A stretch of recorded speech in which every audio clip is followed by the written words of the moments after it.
أعوذ بالله من الشيطان الرجيم بسم الله الرحمن الرحيم الحمد لله رب العالمين والصلاة والسلام على نبينا محمد وعلى آله وصحبه أجمعين أما بعد۔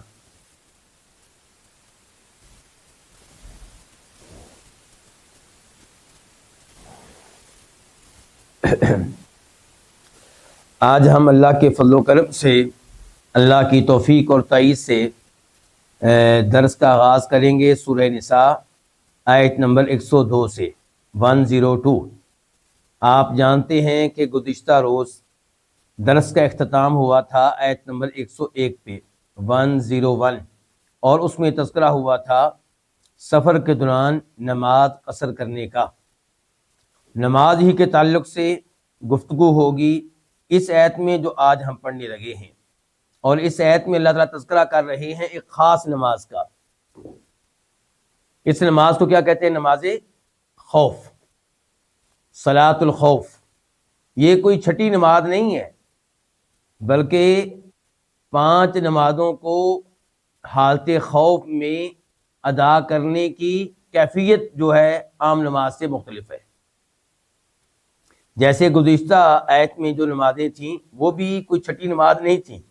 نماز سفر ہم کس کو کہتے ہیں؟ ان نمازوں کو جو سفر میں ادا کی جائیں، اور وہ وہی نمازیں ہوں گی ظہر، عصر، مغرب، عشاء، فجر۔ تو نماز خوف بھی یہی 5 نمازیں ہوں گی، لیکن صورتحال کون سی ہے؟ جنگی صورتحال ہے۔ دشمن آپ کے سامنے کھڑا ہے، لڑائی کے لیے تیار ہے، لیکن باقاعدہ لڑائی فی الحال نہیں ہو رہی۔ تو اللہ رب العزت نے اس آیت میں حکم دیا ہے کہ نماز پڑھنی ہے اور جماعت کے ساتھ پڑھنی ہے۔ آپ اس سے اندازہ لگائیں نماز کا اور جماعت کی نماز کا، کہ نماز کس قدر ضروری ہے، کہ جنگ کی حالت میں نماز معاف نہیں ہے۔ آج ہمارے نوجوان معمولی سی بات پہ نماز چھوڑ دیتے ہیں۔ مہمان آئے ہیں، نماز قربان۔ کرکٹ کا میچ ہو رہا ہے، فٹ بال کا میچ ہو رہا ہے، نماز گئی۔ گھر میں کوئی منگنی، شادی کی تقریب ہے، نماز گئی۔ جبکہ یہاں پہ صورتحال یہ ہے کہ تلواریں دشمن کی نظر آ رہی ہیں، نیزے نظر آ رہے ہیں، تیر نظر آ رہے ہیں۔ اس حالت میں بھی نماز معاف نہیں ہے، بلکہ جماعت کے ساتھ نماز ادا کرنی ہے۔ یہ اہم بات ہے۔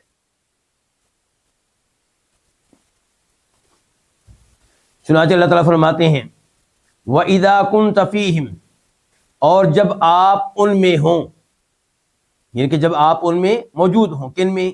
صحابہ کرام میں۔ فَأَقَمْتَ لَهُمُ الصَّلَاةَ، تو آپ قائم کریں، لہم ان کے لیے، الصلاۃ نماز۔ جب آپ ان میں موجود ہوں اور آپ ان کے لیے کیا قائم کریں؟ نماز، یعنی کہ آپ اس میں کیا بن رہے ہوں؟ امام۔ فَلْتَقُمْ طَائِفَةٌ مِّنْهُمْ مَعَكَ، فَلْتَقُمْ، پس، لام کون سا؟ لام امر، ان کے پاس چاہیے کہ، یا کیا ترجمہ کریں گے؟ واجب ہے، لازم ہے۔ پس لازم ہے، واجب ہے، فرض ہے کہ تقوم، کھڑا ہو، طائفتن، ایک گروہ، یا کھڑی ہو ایک جماعت۔ طائفہ کا میں نے آپ گروہ کر لیں یا کیا کر لیں؟ جماعت۔ پس چاہیے کہ کھڑی ہو ایک جماعت، منہم، ان میں سے، معاکا، آپ کے ساتھ۔ اس کا مطلب یہ ہوا کہ مسلمان لشکر کے 2 حصے کر دیے جائیں گے۔ تو اللہ تعالیٰ فرما رہے ہیں کہ ایک حصہ جو ہے، ایک گروہ جو ہے، وہ آپ کے ساتھ کھڑا ہو جائے، یعنی کہ آپ کا مقتدی بن جائے۔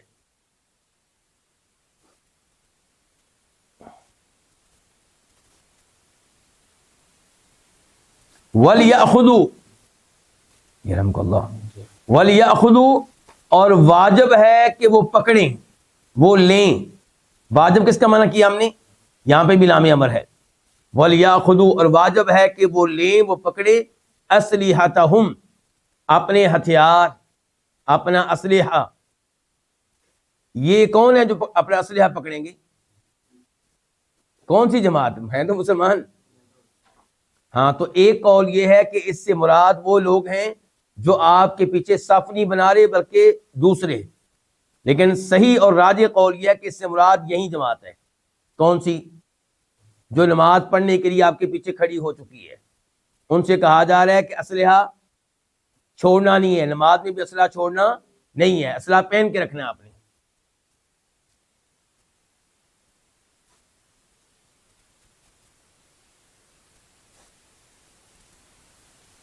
البتہ امام ابو حنیفہ رحمہ اللہ کا یہ موقف ہے کہ نماز میں ہتھیار اور اسلحہ پکڑنے کی اجازت نہیں ہے. اگر یہ کام کریں گے تو نماز باطل ہو جائے گی. لیکن درست موقف یہ ہے کہ اس صورتحال میں اسلحہ پکڑنے کی اجازت ہے. یہ عام نماز کی بات نہیں ہو رہی. کون سی نماز ہے؟ نماز خوف. اسلحتہم، اسلحہ یہ جمع ہے کس کی؟ سلاح ان کی. فَإِذَا سَجَدُوا، پس جب وہ سجدہ کر چکیں، جب وہ سجدہ کر چکیں. کون؟ نماز پڑھنے والا گروہ. فَلْيَكُونُوا، پس چاہیے کہ وہ ہو جائے، پس واجب ہے کہ وہ ہو جائیں. مِن وَرَائِكُمْ، تمہارے پیچھے.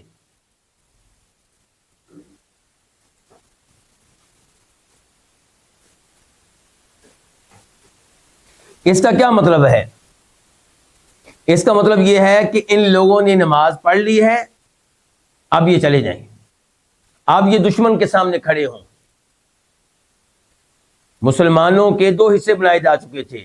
ایک حصے نے نبی علیہ الصلوۃ والسلام کے ساتھ نماز پڑھی ہے، اب یہ نماز پڑھ کے فارغ ہو چکے ہیں. تو اب یہ کہاں چلے جائیں؟ دشمن کے سامنے. اور جو گروہ دشمن کے سامنے تھا اب وہ آ جائے اور وہ مقتدی بن جائے کس کا؟ نبی علیہ الصلوۃ والسلام کا. اچھا، بات آگے بڑھانے سے پہلے میں کہیں بھول نہ جاؤں تو یہ نماز خوف پھر خاص ہوئی کس کے ساتھ؟ نبی علیہ الصلوۃ والسلام کے ساتھ. آپ کے بعد اس کی اجازت نہیں ہے. یہ محسوس ہوتا ہے کیونکہ اللہ تعالیٰ نے یہاں پہ یہی کہا ہے نا کہ جب آپ ان میں موجود ہوں اور آپ ان کو نماز پڑھائیں تو پھر یہ صورتحال ہے. لیکن صحیح بات یہ ہے کہ یہ آپ کے زمانے کے ساتھ خاص نہیں ہے. اللہ تعالیٰ عام طور پہ مخاطب آپ ہی کو کرتے ہیں، تو یہاں پہ بھی مخاطب آپ کو کیا ہے. تو یہ حکم آپ کے لیے اور آپ کے بعد آپ کی امت کے لیے. جو بھی حکمران ہوگا، جو بھی کمانڈر ہوگا، جو بھی ذمہ دار ہوگا.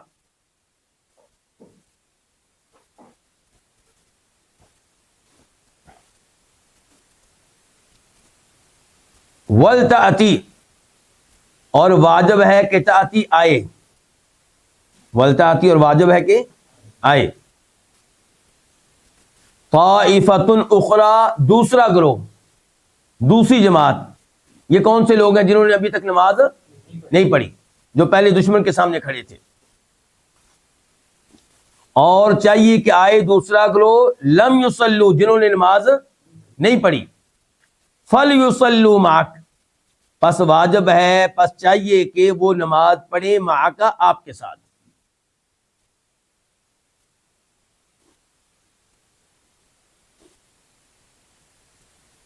اچھا، وہ آپ کے، اللہ تعالیٰ نے یہاں پہ کیا کہ نماز پڑھیں آپ کے ساتھ. تو یہ سارے آپ کے ساتھ جڑ کے کھڑے ہوں گے، جسم کے، آپ کے جسم کے ساتھ جسم ملا کے کھڑے ہوں گے. ہاں، کہنا کیا چاہتا ہوں پتہ ہے آپ کو؟ کہنا چاہتا ہوں کہ اللہ تعالیٰ نے یہاں پہ لفظ کون سے بولا؟ معک، وہ آپ کے ساتھ، معک، آپ کے ساتھ. تو کیا معیت سے مراد یہ کہ آپ کے ساتھ جڑے ہوئے ہوں گے؟ وہ پچھلی صف میں کھڑے ہوں گے. مراد یہ ہے کہ آپ کی امامت اور قیادت میں نماز پڑھ رہے ہوں گے. تو جب اللہ تعالیٰ کہتے ہیں کہ میں تمہارے ساتھ ہوں، تو اس کا مطلب یہ نہیں ہوتا کہ اللہ تعالیٰ انسان کے ساتھ جڑے ہوئے ہیں، یا انسان میں داخل ہو چکے ہیں، یا انسان میں حلول کر چکے ہیں، یا انسان اور رب ایک ہو چکا ہے. ایسی کوئی بات نہیں.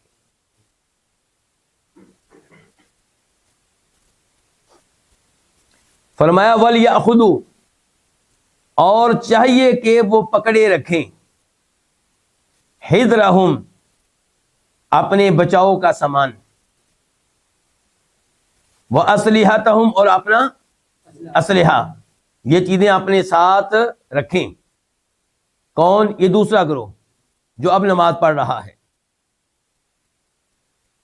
یہاں تک اللہ تعالی نے بیان کیا ہے نماز خوف کے بارے میں، تو اس میں آپ نے کیا نوٹ کیا ہے کہ امام ایک ہی ہیں، اور پہلے مسلمانوں کا ایک گروہ آیا ہے، اس نے آپ کے پیچھے نماز پڑھی ہے، اور پھر دوسرے گروہ نے آپ کے ساتھ آ کے نماز پڑھی ہے۔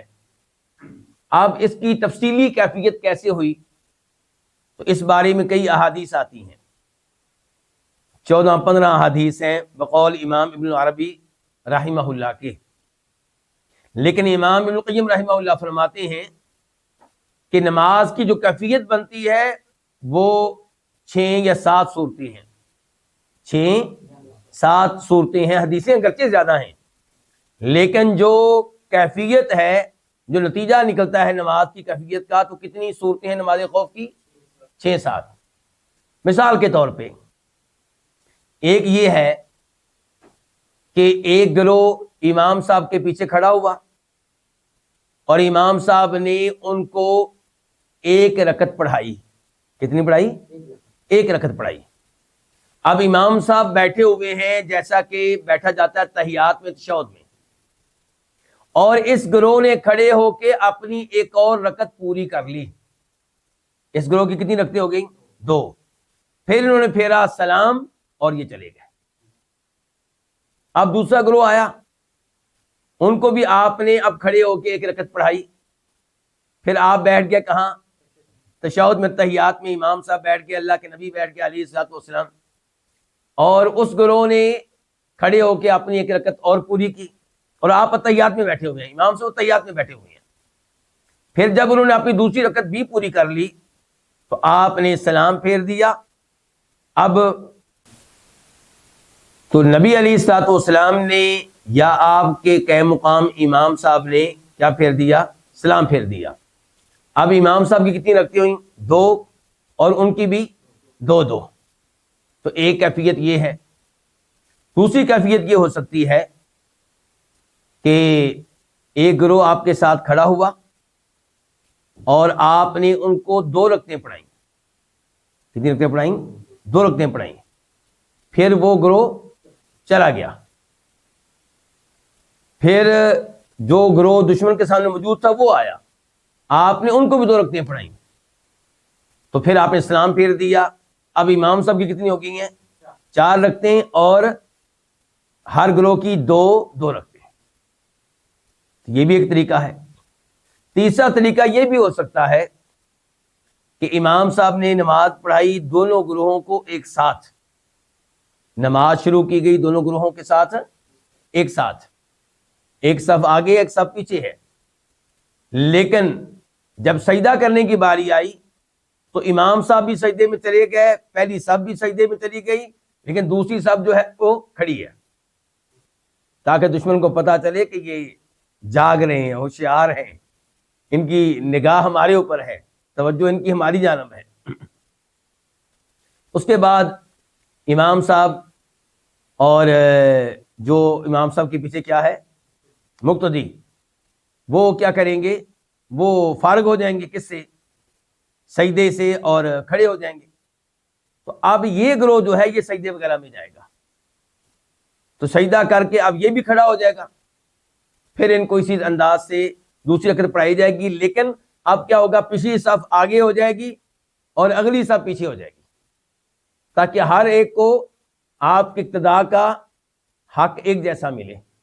تو اس انداز سے یہ 2 رکعتیں ادا کی جائیں گی۔ تو یہ کہنے کا مطلب ہے کئی ایک اس کی صورتیں ہیں، کئی ایک اس کی شکلیں ہیں نماز خوف کی۔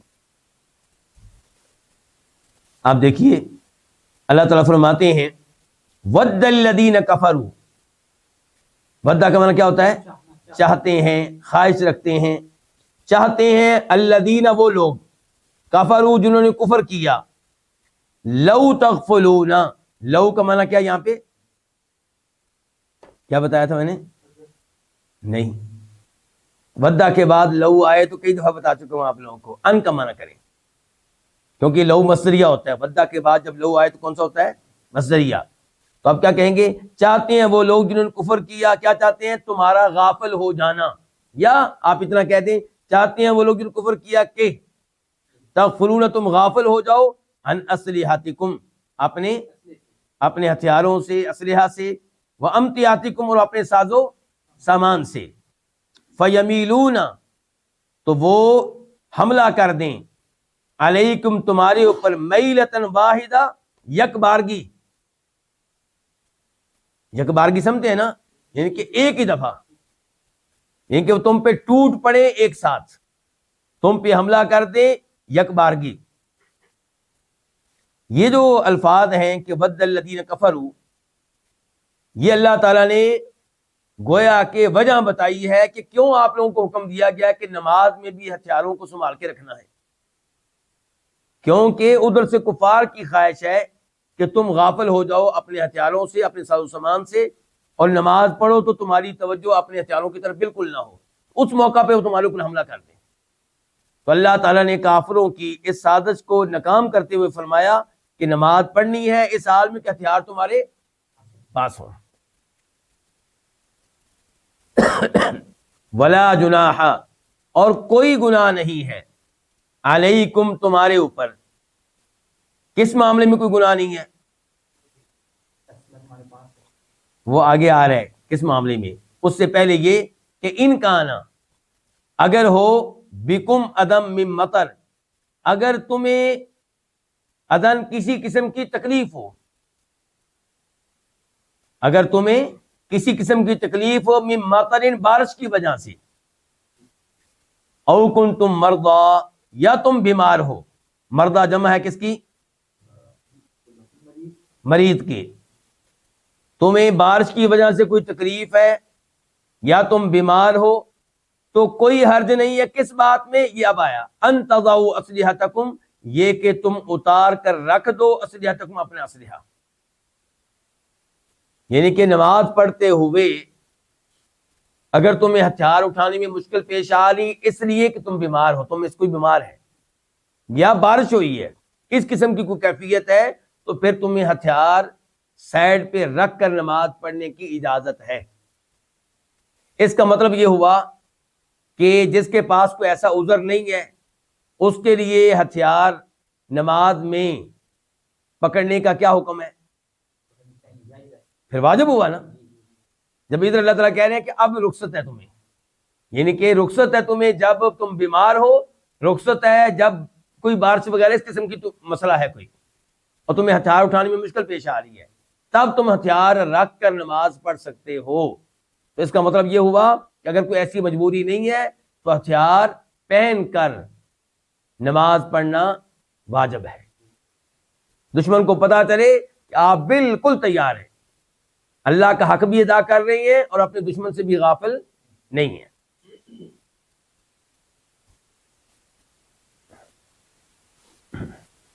تو آپ سمجھ گئے یہ جملہ اصل میں کیا ہوگا؟ یوں ہوگا، ولا جناح علیکم ان تضعوا اسلحتکم، تمہارے اوپر کوئی گناہ نہیں اپنے ہتھیار رکھنے میں، ان تضعوا سے پہلے بھی فی ہوتا ہے۔ چلیں جی آگے، وخذوا حذرکم، اور تم کیا کرو؟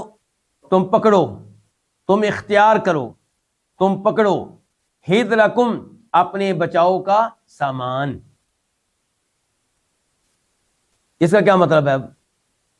ابھی تو اجازت دی تھی کہ آپ ہتھیار اتار سکتے ہیں،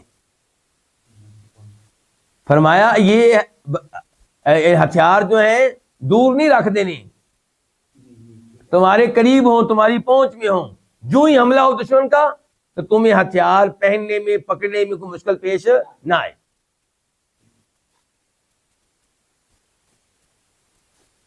ان اللہ اعد للکافرین عذابا مہینا،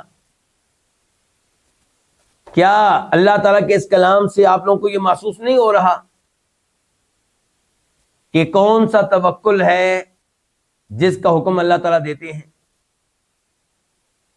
صوفیوں والا توکل نہیں ہے کہ جی اللہ کے لیے نماز پڑھنے لگے ہیں، اب اللہ پہ اعتماد ہے، کوئی ہتھیار کو رکھ دو، سائڈ پہ بھول جاؤ، اللہ کا کام ہے دشمن سے بچانا، اور دشمن آئے اور حملہ کرے اور شہید کر کے چلا جائے اور یہ کہیں جی ہم نے اللہ پہ توکل کیا تھا۔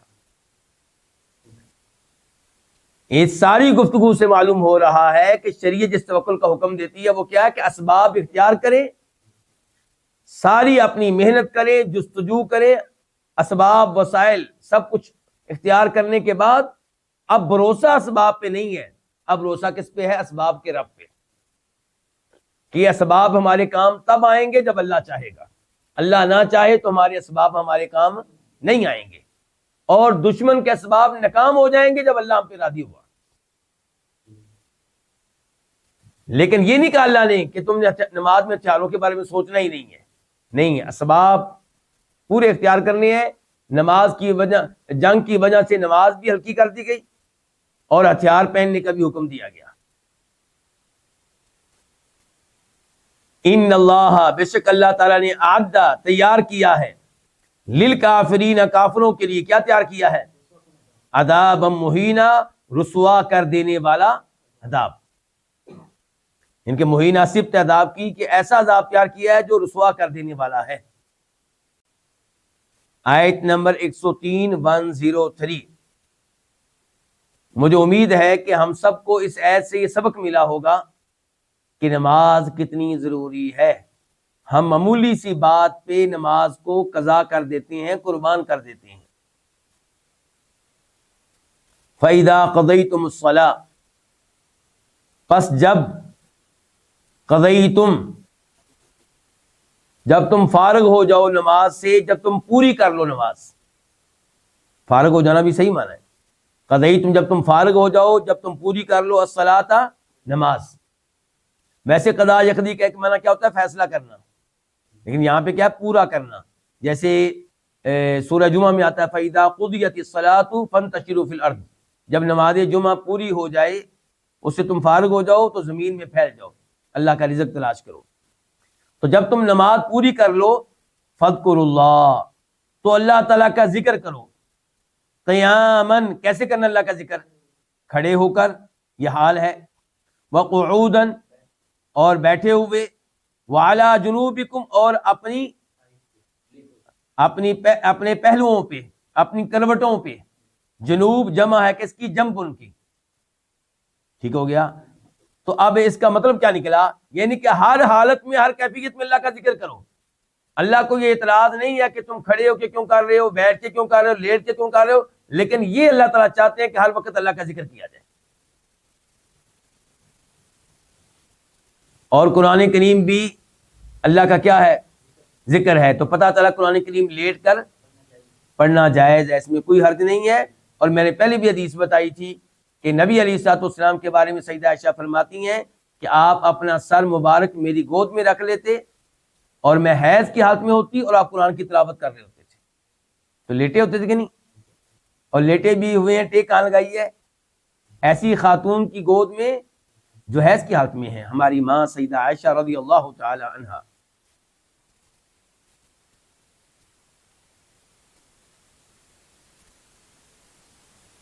فَإِذَا اطْمَأْنَنْتُمْ فَأَقِيمُوا الصَّلَاةَ۔ اچھا، یہاں پہ ایک اور چیز آپ نوٹ کریں، یہ نماز کون سی ادا کی گئی؟ نماز خوف۔ ایسے ہی ہے، دشمن سامنے کھڑا ہے، اس کے باوجود کہا جا رہا ہے نماز کے بعد کے اذکار کرنے ہیں۔ تو جب جنگ نہیں ہے، میری اور آپ کی، ہم ہمیشہ ہی حالت خوف میں ہوتے ہیں، لگتا ہے حالت خوف کیا جی؟ موبائل کی کوئی چیز رہ نہ جائے، دنیا کی وہ خبریں رہ نہ جائیں، دوست چھوٹ نہ جائیں، اس وجہ سے نماز کے بعد فوراً مسجد سے بھاگتے ہیں۔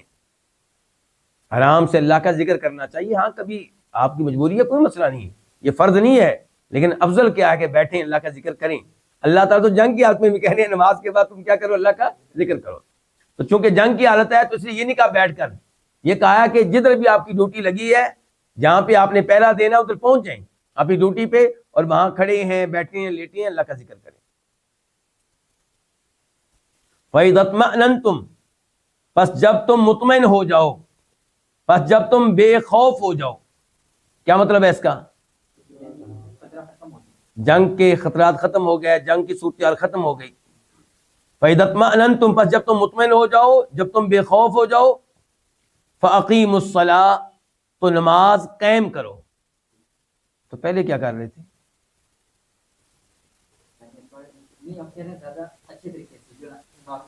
جی ہاں، اب نماز قائم کرو، ان کے پہلے نماز میں کئی چیزیں چھوٹ رہی تھیں، رکوع صحیح نہیں ہو رہا تھا، سجدہ صحیح نہیں ہو رہا تھا، نماز میں ہتھیار بھی پکڑے ہوئے تھے، عام نماز سے کافی چیزیں چھوٹی ہوئی تھیں، لیکن اب نماز قائم کرو، یعنی کہ نماز کو اب اس کے پورے ارکان کے ساتھ ادا کرو، ہر سجدہ درست طریقے سے، ہر رکوع درست طریقے سے، اور دیگر بھی نماز کی کیفیتیں ویسے ہوں جیسے تمہیں سکھائی گئی۔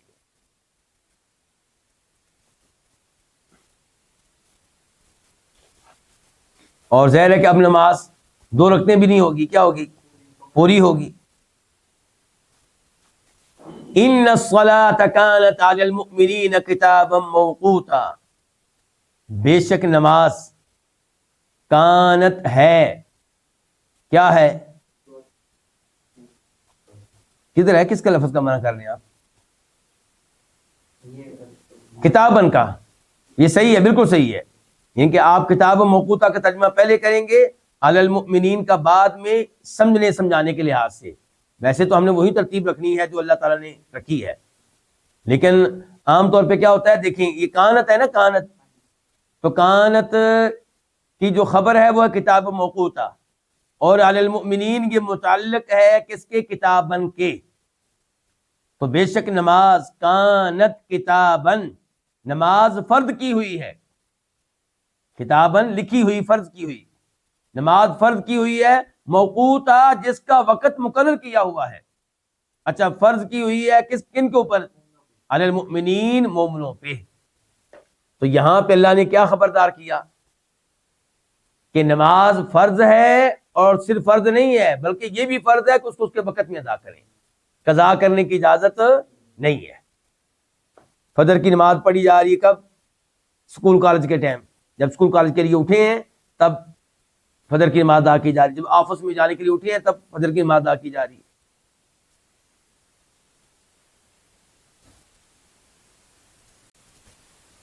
آیت نمبر 104 104، ولا تہنوا، اور تم کمزور نہ پڑو، وہن یہنوا، اور تم کمزور نہ پڑو، فی ابتغاء القوم، اس قوم کو ابتغاء تلاش کرنے میں، ڈھونڈنے میں، ان کا تعاقب کرنے میں، ان کا پیچھا کرنے میں۔ ٹھیک ہو گیا؟ ابتغاء کا ترجمہ آپ کیا لفظی معنی کیا ہوتا ہے؟ عام طور پہ ہم کیا کرتے ہیں؟ ڈھونڈنا، طلب کرنا، تلاش کرنا، تو یہاں پہ یہ لفظ بھی مناسب رہیں گے، پیچھا کرنا، تعاقب کرنا۔ فرمایا اور تم کمزور نہ پڑو فی ابتغاء القومی، ان لوگوں کا پیچھا کرنے میں، ان لوگوں کا تعاقب کرنے میں۔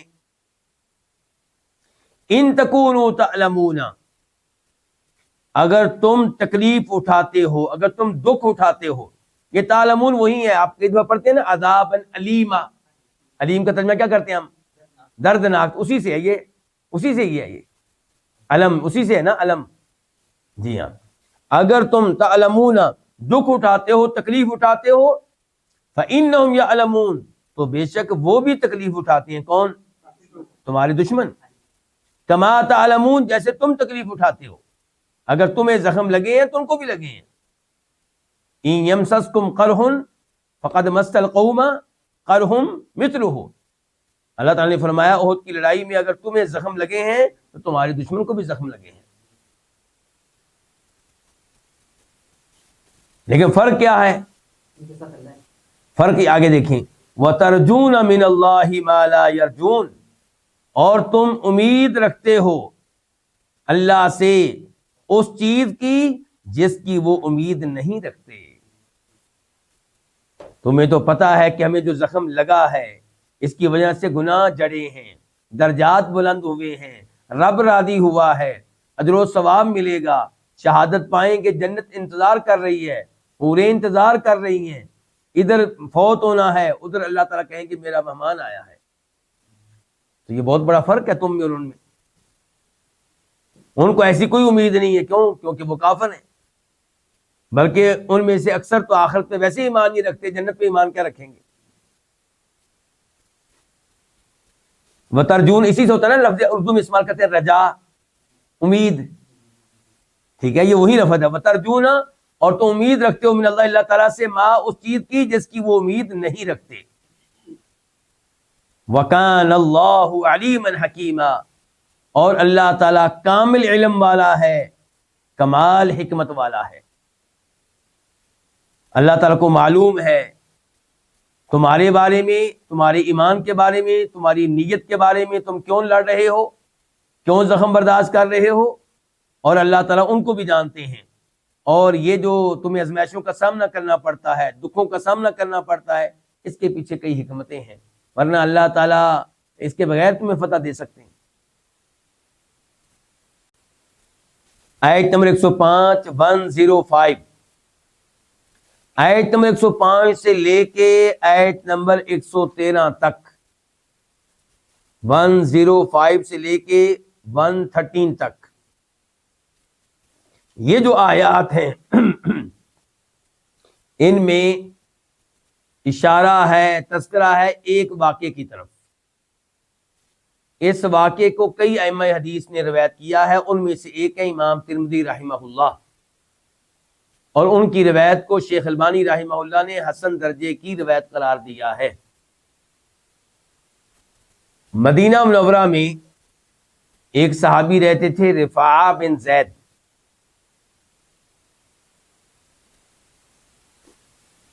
انہوں نے تجارتی قافلے سے میدہ خریدا، میدے کی بوری خریدی. اس زمانے میں میدہ استعمال ہوتا تھا کسی خاص مہمان کے لیے یا گھر کے بڑے لوگوں کے لیے، اس قسم کی امور کے لیے. یہ میدہ کی بوری انہوں نے رکھ دی گھر کے سٹور میں جہاں پہ ہتھیار بھی پڑے ہوئے تھے. لیکن صبح اٹھے تو دیکھا کہ یہ تو میدہ کی بوری بھی چوری ہو چکی ہے اور ہتھیار بھی چوری ہو چکے ہیں. انہوں نے تذکرہ کیا اس بات کا اپنے بھتیجے سے، قتادہ بن نعمان، اس سے تذکرہ کیا کہ میری تو میدے والی بوری چوری ہو چکی ہے، ہتھیار بھی کوئی چوری کی کسی نے. اب بھتیجے نے دائیں بائیں سے معلومات لینے کی کوشش کی تاکہ کسی مجرم تک پہنچ سکیں، چور تک پہنچ سکیں. تو انہیں شک ہوا کن کے اوپر؟ عبیرق کے بیٹوں کے اوپر، عبیرق کے بیٹوں کے اوپر. بیٹوں کے نام اگر آپ لکھنا چاہیں تو لکھ لیں ورنہ رہنے دیں. بشر، مبشر، بشیر یرحمک اللہ. تو ان لوگوں کے اوپر شک ہوا کہ ان لوگوں کی حرکت ہے. ان کو بھی احساس ہو گیا کہ یہ ہمارے اوپر شک کر رہے ہیں، ان کو پتہ چل گیا ہے کہ یہ حرکت ہم نے کی ہے، اور کی انہوں نے تھی. تو انہوں نے یہ کیس رکھا اپنے قبیلے کے سامنے. انہوں نے کیس کس کے سامنے رکھا؟ اپنے قبیلے کے سامنے، بنی ظفر کے سامنے. اور ان سے کہا کہ دیکھو یہ لوگ ہمارے اوپر الزام لگا رہے ہیں، ہمارے اوپر تہمت لگا رہے ہیں، ہم سب کی عزت کا یہ مسئلہ ہے. تو قبیلے کے نمائندہ لوگ پہنچ گئے نبی علیہ الصلوۃ والسلام کے پاس کہ یہ بڑا اچھا گھرانہ ہے، بڑے معزز لوگ ہیں، اور فلاں آدمی نے ان کے اوپر چوری کا الزام لگا دیا ہے،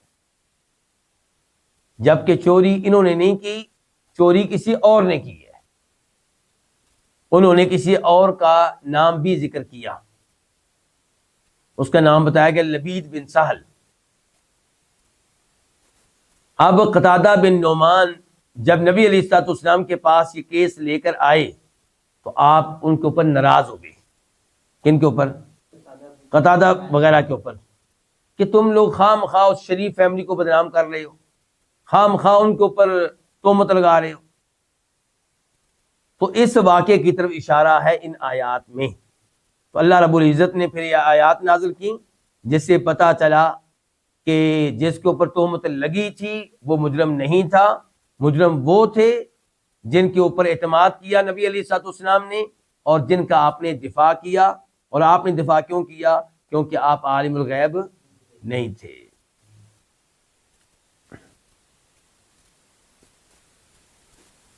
انا، بے شک ہم نے، انا اصل میں کیا تھا؟ انا اور نا، ایسے ہی ہے نا، نا کا معنی کیا؟ ہم.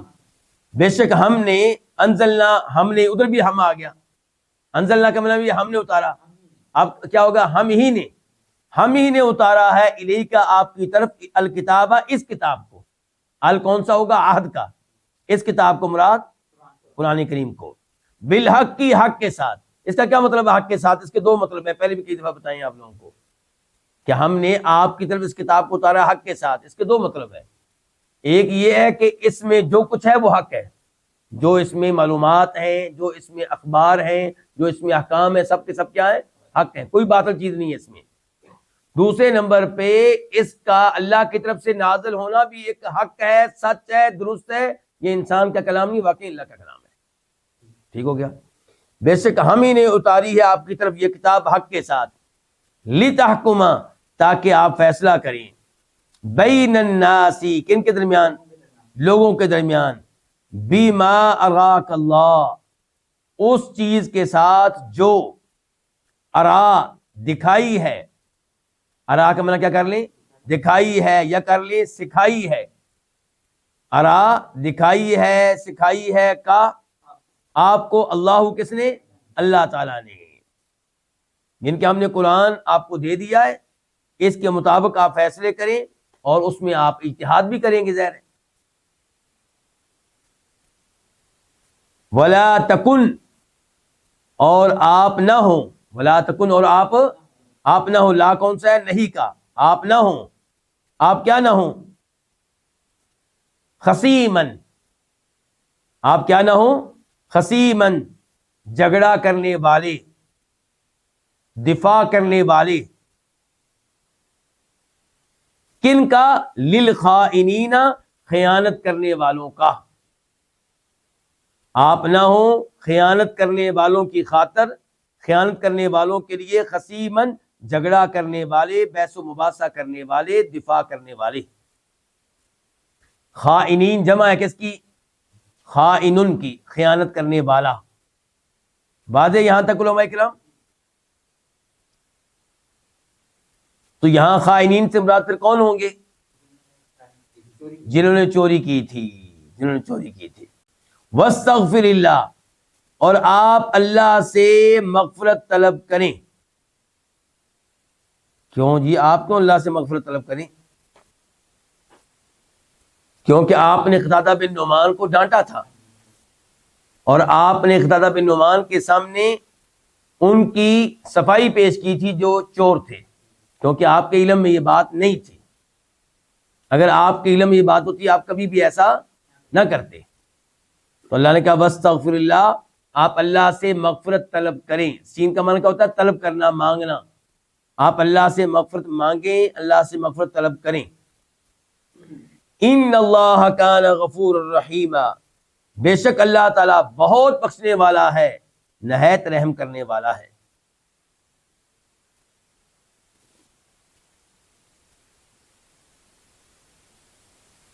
کیا نبی علیہ الصلوۃ والسلام نے نعوذ باللہ کوئی گناہ کیا تھا یہ فیصلہ کر کے؟ نہیں، کوئی گناہ نہیں کیا. قاضی اور جج فیصلہ کرے گا اس کے مطابق جو کیفیت اس کے سامنے آئی ہے لوگوں کی باتیں سن کر.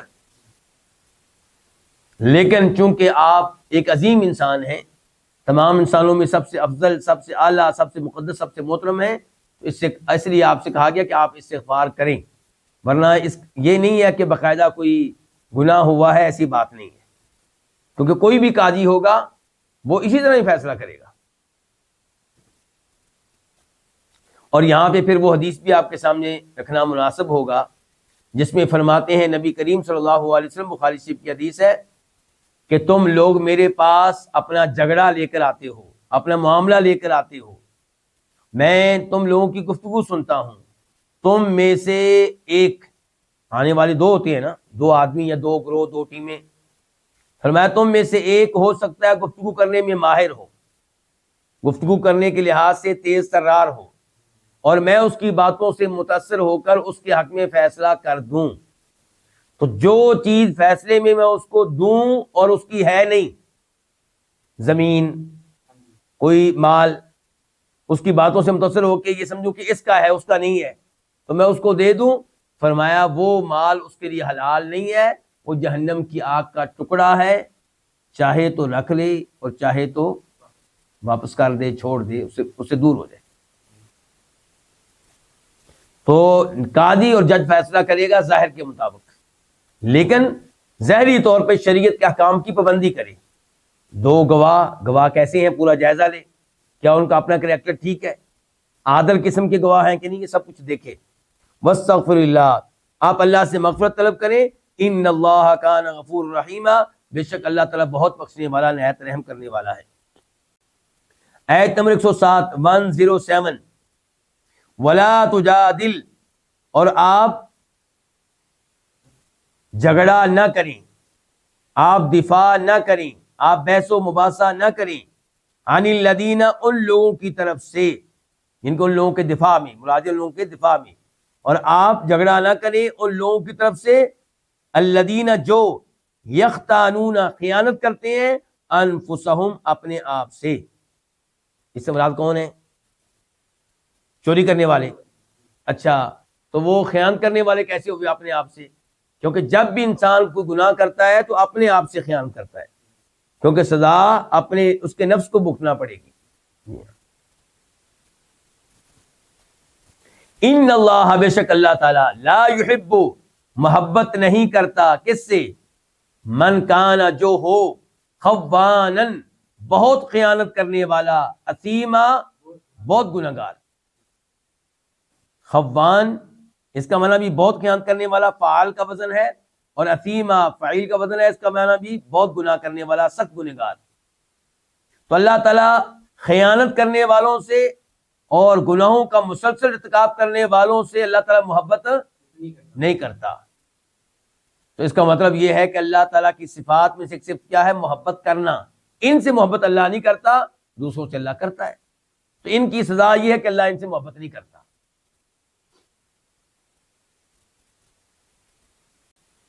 آیت نمبر 108 108 یستخفون، وہ چھپتے ہیں،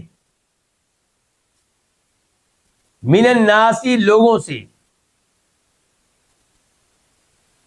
ولا یستخفون من اللہ، اور وہ نہیں چھپتے اللہ تعالیٰ سے، ان کے لوگوں سے چھپنے کی کوشش کرتے ہیں، اللہ تعالیٰ سے چھپنے کی کوشش نہیں کرتے۔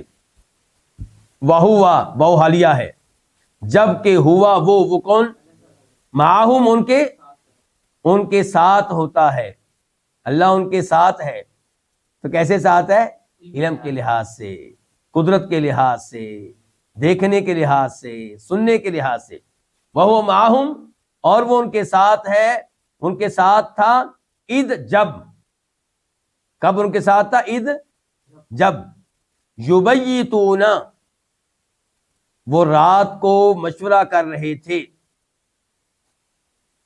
یبیتون، رات کو مشورہ کر رہے تھے، ما لا یرضی من القول، یہ من کون سا ہے؟ من بیانیہ، من کون سا ہے؟ بیانیہ، یہ من بیان ہے، وضاحت ہے، کس کی؟ ماں کی۔ میں پہلے بھی بتا چکا ہوں، کیونکہ ماں کے معنی میں کیا ہوتا ہے؟ ابہام سا، اجمال سا، ماں، جو کیا، اس کی وضاحت کے لیے پھر آگے من آتا ہے، تو یہاں پہ پتہ چل گیا کہ من القول، ماں سے مراد کیا؟ من القول۔ اسی لیے میں ترجمہ اب اس من القول کا کس کے ساتھ کروں گا؟ ماں کے ساتھ۔ من القول کا ترجمہ میں کس کے ساتھ کروں گا؟ ماں کے ساتھ۔ اب دیکھیں کہ اللہ تعالیٰ ان کے ساتھ ہوتا ہے، اللہ تعالیٰ ان کے ساتھ تھا، اذ یبیتون، جب وہ رات کو مشورہ کر رہے تھے اس بات کا، ما لا یرضی، جس کو اللہ پسند نہیں کرتا۔ رات کو مشورہ کر رہے تھے اس بات کا جس کے اوپر اللہ تعالیٰ راضی نہیں ہے۔ اس سے کیا مراد ہے؟ اس سے مراد یہ جو چوری کرنے والے ہیں، ان کے قبیلے کا رات کو جمع ہونا اور رات کو میٹنگ کرنا کہ ہم کیسے دفاع کریں ان کا، اور کیسے ان کی عزت بچائیں، ان کی عزت ہماری عزت ہے۔ چنانچہ انہوں نے عزم کیا کہ ہم قسمیں اٹھائیں گے اللہ کے نبی علیہ الصلوۃ والسلام کے پاس جا کر کہ ان لوگوں نے کوئی چوری نہیں کی، اور چور یہ نہیں ہے بلکہ وہ ہے۔ ٹھیک ہو گیا؟ وَكَانَ اللَّهُ بِمَا يَعْمَلُونَ مُحِيطًا، اور اللہ تعالیٰ کان اللہ، تو یہاں پہ بھی ترتیب وہی رہے گی، محیطا، یہ کانا کی کیا ہے؟ خبر، اور اللہ تعالیٰ احاطہ کرنے والا ہے بما یعملون، ان اعمال کا جو وہ کرتے ہیں، یعنی کہ جو رات کو مشورے کر رہے تھے یہ کوئی اللہ کے علم سے باہر نہیں تھے، یہ خفیہ جو میٹنگیں ان کی چل رہی تھیں یہ سب کچھ اللہ تعالیٰ کے علم میں تھا۔ آیت نمبر 109 ہا انتم، ہا کے بارے میں پہلے بھی میں نے آپ کو بتایا تھا ایک دفعہ، کیا بتایا تھا کسی کو یاد ہے؟ یہ ہا تنبیہ کی ہے، ہا کس کی ہے؟ تنبیہ، خبردار۔ آپ کی انگلش میں کیا کہتے ہیں تنبیہ کو؟ وارننگ کہہ لیں۔ ہا انتم، جی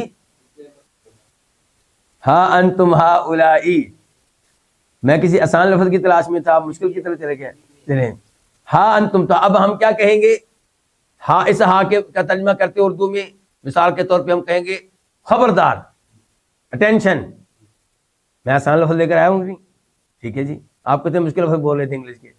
چلیں جی، ہا خبردار، اٹینشن، یا آپ کہہ لیں سن لو، یعنی کہ گفتگو شروع کرنے سے پہلے گفتگو کرنے والا ہا کہتا ہے، ہا کسی لفظ سے پہلے کیا بولتا ہے؟ ساتھ ہا، تاکہ اس کی بات دھیان سے سنی جائے۔ واضح ہو گیا؟ تو اس کو کہتے ہیں ہا تنبیہ کے لیے۔ فرمایا ہا انتم، خبردار تم، ہا اولائی وہی ہو، خبردار تم وہی ہو کہ جادل تم نے جھگڑا کیا، تم نے جدال کیا، جھگڑا کیا، بحث و مباحثہ کیا، عنہم، ان کی طرف سے، فی الحیات دنیا، دنیاوی زندگی میں۔ مخاطب کون ہے؟ جی ہاں بالکل، اللہ آپ کو ذائقہ ہے، کہ اللہ کے نبی نہیں ہے، دھیان سے، یعنی کہ مراد اس سے ان کا پورا قبیلہ ہے جو ان کے دفاع میں لگا ہوا تھا، بنو ظفر۔ فرمایا خبردار تم وہی ہو کہ جادل تم نے جدال کیا، جھگڑا کیا، دفاع کیا، عنہم، ان کا، فی الحیات دنیا، دنیاوی زندگی میں، کہ یہاں دنیا میں تم جناب اللہ ان کا بڑا چوروں کا دفاع کر رہے ہو۔ فَمَن يُجَادِلُ اللَّهَ، پس کون اللہ تعالیٰ سے جدال کرے گا، کون اللہ تعالیٰ سے جھگڑا کرے گا، عنہم، ان کی طرف سے، یوم القیامہ، قیامت کے دن، ام یا من کون، یکونو بنے گا، علیہم ان کا، ان کی طرف سے، وکیلن وکیل۔ روز قیامت کس کی ضرورت ہوگی کہ ایسے مجرموں کا دفاع کرے، ان کی وکالت کرے؟ یہ من جو ہے یہاں پہ کون، یہ ڈانٹنے کے لیے ہے، توبیخ کے لیے اور انکار کے لیے، کہ ایسا کوئی نہیں کر سکے گا، انکار بھی اور توبیخ بھی، سمجھ رہے ہیں نا؟ تو ان آیات سے کیا پتا چلا کہ جو آدمی غلطی پہ ہے اس کا آپ دفاع نہ کریں، اور ہم لوگ کرتے ہیں۔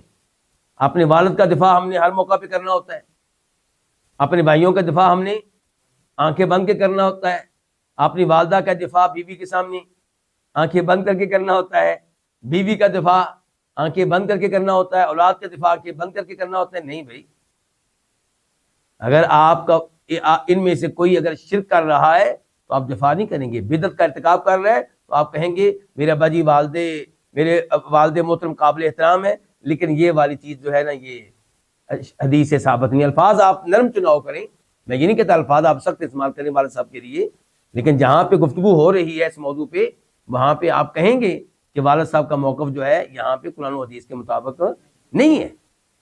ایسے ہی دیگر امور، پڑوسیوں کے ساتھ جھگڑا ہو جاتا ہے، رشتہ داروں کے ساتھ جھگڑا ہو جاتا ہے، والد صاحب اس میں قصوروار ہیں، بھائی اس میں قصوروار ہیں، تو آپ ان کا دفاع نہیں کریں گے۔ لیکن ہم تو جھوٹی گواہیاں دینے کے لیے تیار بیٹھے ہیں، جب بھی ہمیں کوئی ہمارا دوست بلائے کچہری میں لینے لگ جائیں گے۔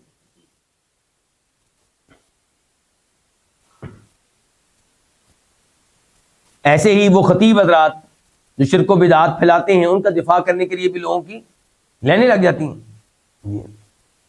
وَمَن يَعْمَلْ سُوءًا، اور جو کرے، سوءً کوئی برائی، او یظلم نفسہ، یا اپنے نفس پہ اپنے آپ پہ کیا کرے؟ ظلم کرے۔ اچھا دونوں میں کیا فرق ہے؟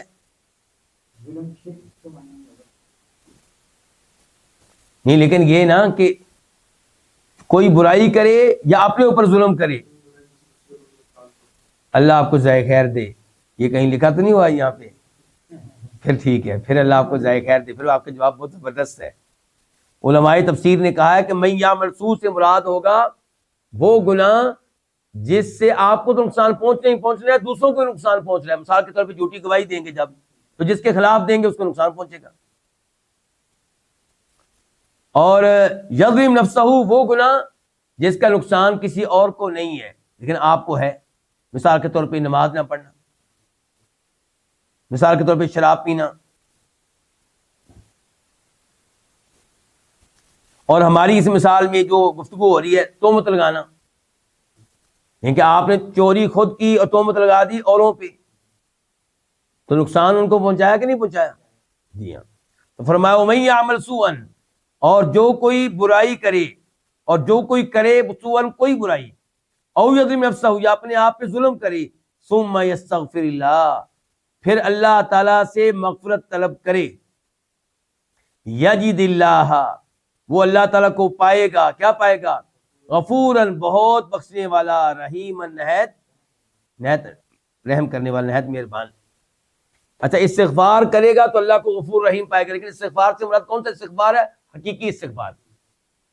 حقیقی استغفار میں کیا ہے کہ آپ اس گناہ پہ شرمندہ ہیں، آپ کو افسوس ہے، ندامت ہے، دوسرے نمبر پہ آپ نے اس کو فوراً چھوڑ دیا ہے گناہ کو، اور تیسرے نمبر پہ آپ اللہ تعالیٰ سے وعدہ کر رہے ہیں کہ یا اللہ آئندہ میں اس گناہ کے قریب نہیں جاؤں گا۔ تو یہ کیا ہے؟ استغفار حقیقی۔ اور عام طور پہ جو میں اور آپ استغفار کرتے ہیں وہ کون سا ہوتا ہے؟ جعلی۔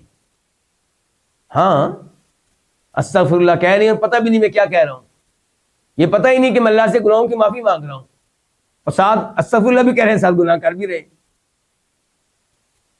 تو استغفار تو یہ ہے کہ آپ اس گناہ پہ شرمندہ ہوں اور اللہ سے معافی مانگ رہے ہوں اور اس کو چھوڑ چکے ہوں اور اللہ سے وعدہ کر رہے ہوں کہ آئندہ میں اس گناہ کے قریب نہیں جاؤں گا۔ جب یہ استغفار ہوگا تو آپ اللہ تعالیٰ کو کیا پائیں گے؟ پھر غفور بھی پائیں گے، رحیم بھی پائیں گے۔ آیت نمبر 111 111 وَمَن یکسب اثما، ومن اور جو یکسب کمائے، یکسب کی با کے اوپر کیا ہے؟ سکون جزم، کس کی وجہ سے؟ من کی وجہ سے۔ وَمَن یکسب اثما اور جو کمائے اثما کوئی گناہ، فَإِنَّمَا یکسبہ علی نفسہ، فَإِنَّمَا تو سوائے اس کے نہیں، انما کا ایک ترجمہ کیا کرتے ہیں؟ یعنی کہ اس کے علاوہ کوئی اور بات نہیں ہے، صرف وہی بات ہے جو آگے آ رہی ہے، یعنی کہ سوائے اس کے نہیں، یکسبہ وہ اس گناہ کو کماتا ہے علی نفسی اپنے خلاف۔ جو بھی کوئی گناہ کرتا ہے تو وہ گناہ جو کر رہا ہے اس کا وبال اسی کے اوپر ہوگا، اللہ تعالیٰ کو کوئی نقصان نہیں ہونے والا، شریعت کو کوئی نقصان نہیں ہونے والا۔ تو انما کا ایک ترجمہ سوائے اس کے نہیں، ایک ترجمہ آپ کر سکتے ہیں صرف، یعنی کہ جو کمائے کوئی گناہ تو وہ صرف اس کو کمائے گا اپنے خلاف، وہ اس کو صرف اپنے خلاف ہی کمائے گا، یعنی کہ اس کے گناہ کا بوجھ کوئی اور نہیں اٹھائے گا۔ وَلَا تَزِرُ وَازِرَةٌ وِزْرَ أُخْرَىٰ، کوئی بھی انسان کسی انسان کے گناہوں کا بوجھ نہیں اٹھائے گا، ہاں اپنا بوجھ اٹھائے گا۔ جب آپ نے کسی کو بدعت پہ لگایا تھا تو یہ آپ کی غلطی تھی نا، آپ نے کام کیا ہے نا، تو یہاں پہ بوجھ آپ اٹھائیں گے، اس کو بھی بدعت کا نقصان ہوگا، آپ کو بھی۔ کسی کو آپ نے شراب پینے پہ لگایا تھا اس کو بھی گناہ ملتا رہے گا، اور پہلی بار کیونکہ آپ نے لگایا تھا آپ کو بھی ملتا رہے گا۔ جس کو بدکاری کا راستہ آپ نے پہلی بار دکھایا تھا کہ بدکاری کرنی ہے تو فلاں علاقے میں ہے، فلاں جگہ ہے، فلاں گھر جا سکتے ہو، یا آپ لے کر گئے، یا رابطہ آپ نے کروایا، اب وہ گناہ پتہ نہیں کتنی بار کرے گا، ہر بار گناہ میں آپ بھی شریک ہوں گے۔ وَكَانَ اللَّهُ عَلِيمًا حَكِيمًا، اور اللہ تعالیٰ علیمًا کمال علم والا ہے، حکیمًا کمال حکمت والا ہے، کس معاملے میں؟ اپنے ہر قول میں، اپنے ہر فعل میں، اور اپنے ہر آرڈر میں اللہ تعالیٰ ایک ایک چیز میں حکمت والا ہے۔ تو اللہ تعالیٰ علم والا ہے، یعنی کہ اللہ تعالیٰ جانتا ہے اس کو جس نے یہ گناہ کیے ہیں، وہ اللہ تعالیٰ سے چھپ نہیں سکے گا۔ آیت نمبر 112 112 وَمَن يَكْسِبْ خَطِيئَةً، اور جو کمائے خطیئتن کوئی خطا، کوئی غیر ارادی گناہ، کیا کوئی غیر ارادی گناہ، وَمَن يَكْسِبْ خَطِيئَةً، جو کمائے کوئی خطا او اثمن، یا کوئی گناہ، یعنی کہ جس کا باقاعدہ قصد کیا ہے، ارادہ کیا ہے، ثم یرمی بہ بریہ، ثم پھر یرمی الزام لگا دے، یرمی الزام لگا دے، تہمت لگا دے، بہی اس گناہ کی، بری ان کسی بے گناہ انسان پہ،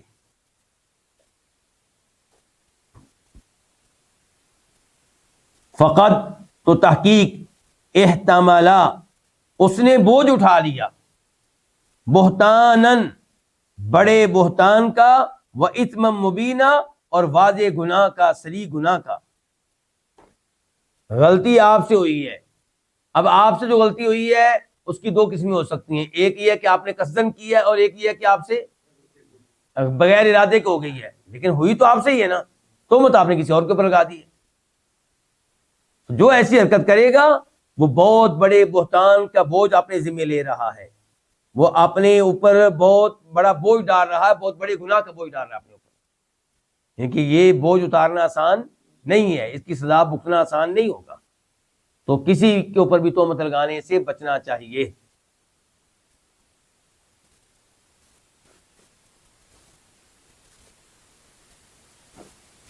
یہاں تک باتیں آگے چلیں گی۔ وَلَوْلَا فَضْلُ اللَّهِ عَلَيْكَ وَرَحْمَتُهُ، اور اگر اللہ کا فضل نہ ہوتا علیکہ آپ پہ، وَرَحْمَتُهُ اور اس کی رحمت نہ ہوتی، لَهَمَّتْ لام کے معنی آپ کیا کریں گے؟ البتہ، یقیناً، بے شک، کوئی کر لیں، کیونکہ یہ تاکید کا معنی کرنا ہوتا ہے ہم نے، تو لہمت یقیناً ہمت، پختہ ارادہ کر لیا تھا، ہمت پختہ ارادہ کر لیا تھا، طائفتن ایک گروہ نے، منہم ان میں سے، ان کے ایک گروہ نے، بنو ظفر کے ایک گروہ نے پختہ ارادہ کر لیا تھا کس چیز کا؟ ان یضلوک، کہ وہ آپ کو بہکا دیں، کہ وہ آپ کو حق سے ہٹا دیں، کہ وہ آپ کو غلطی میں ڈال دیں، آپ سے غلط فیصلہ کروا دیں،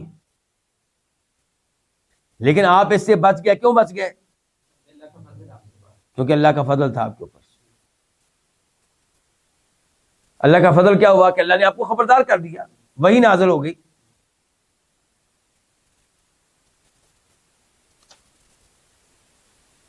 وما یضلون، اور وہ نہیں بہکاتے، الا مگر انفسہم اپنے آپ کو، کیونکہ اگر نبی علیہ الصلوۃ والسلام ان کے حق میں فیصلہ دے دیتے تو تب بھی غلط فیصلے کا بوجھ کن پہ آنا تھا؟ انہی لوگوں پہ جو غلط رپورٹ لے کر آئے تھے، جنہوں نے غلط دفاع کیا تھا۔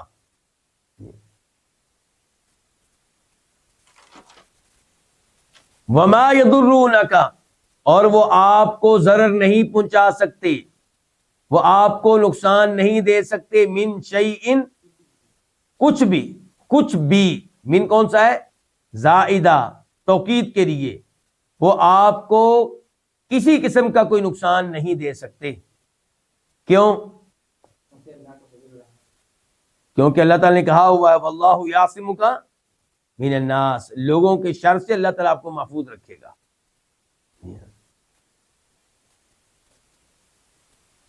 وَأَنزَلَ اللَّهُ عَلَيْكَ الْكِتَابَ وَالْحِكْمَةَ، اور اللہ نے نازل کیا علیکہ آپ پہ، الکتاب کتاب بھی، والحکمت اور حکمت بھی۔ حکمت سے کیا مراد ہے پھر؟ حدیث۔ اس کا مطلب ہے کہ صرف قرآن نازل نہیں ہوا، اور یہ کون کہہ رہا ہے؟ قرآن کہہ رہا ہے۔ ہم ان سے کہتے ہیں جو کہتے ہیں کہ ہم قرآن کو مانیں گے، تو ہم کہتے ہیں قرآن کو مانو پھر، ٹھیک ہے؟ اسی لیے علماء کرام کہتے ہیں کہ یہ جو منکرین احادیث ہیں یہ قرآن کو بھی نہیں ماننے والے، کیونکہ قرآن کو مانیں گے تو قرآن کہتا ہے حدیث کو مانو، تو بار بار کہتا ہے۔ اور اللہ نے اتاری ہے علی کا آپ کے اوپر کتاب الحکمت والحکمت وعلمک، اور اس نے آپ کو سکھایا ہے، اس نے آپ کو سکھایا ہے ما لم تکن تعلم، جو آپ نہیں جانتے تھے۔ ٹھیک ہو گیا؟ اس کا مطلب یہ ہوا کہ نبی علیہ السلام کیا تھے؟ عالم الغیب تھے، اور اس نے آپ کو سکھایا جو آپ نہیں جانتے تھے۔ اس کا مطلب سب کچھ سکھا دیا، جو آپ نہیں جانتے سب کو آپ کو سکھا دیا۔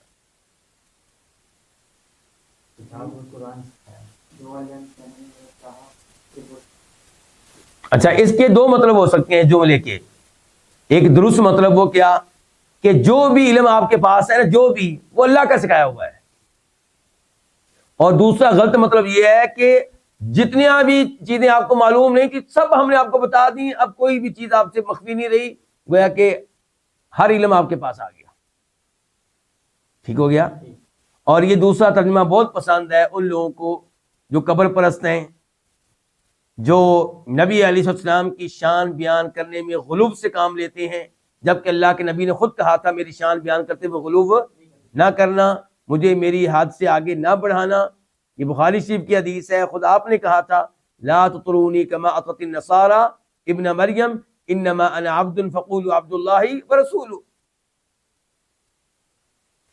اچھا، اب ہم ان کو کون سا ایسا جواب دیں جس کی وجہ سے وہ مطمئن ہو جائیں اور غلط عقیدہ چھوڑ دیں؟ ہم ان سے کہیں گے کہ بالکل ایسا ہی جملہ قرآن کریم میں ایک اور جگہ آیا ہے، تو وہاں پہ آپ کیا ترجمہ کریں گے ہمیں بتائیں۔ سورہ علق آیت نمبر 5 اللہ تعالیٰ فرماتے ہیں علم الانسان ما لم یعلم، اللہ نے انسان کو، یہاں پہ تو کہا ہے نا اللہ محمد رسول اللہ کو علیہ الصلوۃ والسلام، وہاں پہ اللہ نے کہا ہے کہ ہر انسان کو اللہ نے سکھایا ما لم یعلم، جو اسے معلوم نہیں تھا۔ تو کیا اس کا مطلب یہ ہوگا کہ سب کچھ سکھا دیا ہر انسان کو، سارے انسان ہی عالم الغیب ہو گئے؟ تو پتہ چلا کہ ان کا ترجمہ غلط تھا، ان کا ترجمہ کیا تھا؟ غلط تھا، درست نہیں تھا۔ وَكَانَ فَضْلُ اللَّهِ عَلَيْكَ عَظِيمًا، اور اللہ تعالیٰ کا فضل علیک آپ کے اوپر عظیماً بہت ہے، عظیم ہے۔ اللہ کا فضل آپ پہ عظیم ہے، بہت ہے، بہت بڑا ہے۔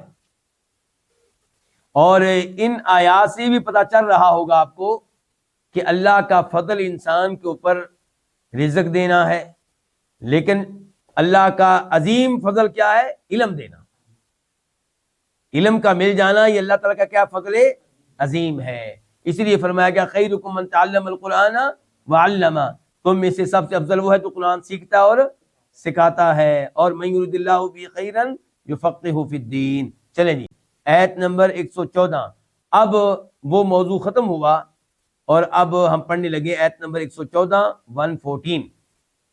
اس میں گفتگو ہو رہی ہے سرگوشیاں کرنے کے بارے میں۔ آپ کو یہ بات معلوم ہوگی کہ اسلام سرگوشیوں کو زیادہ پسند نہیں کرتا۔ کیوں؟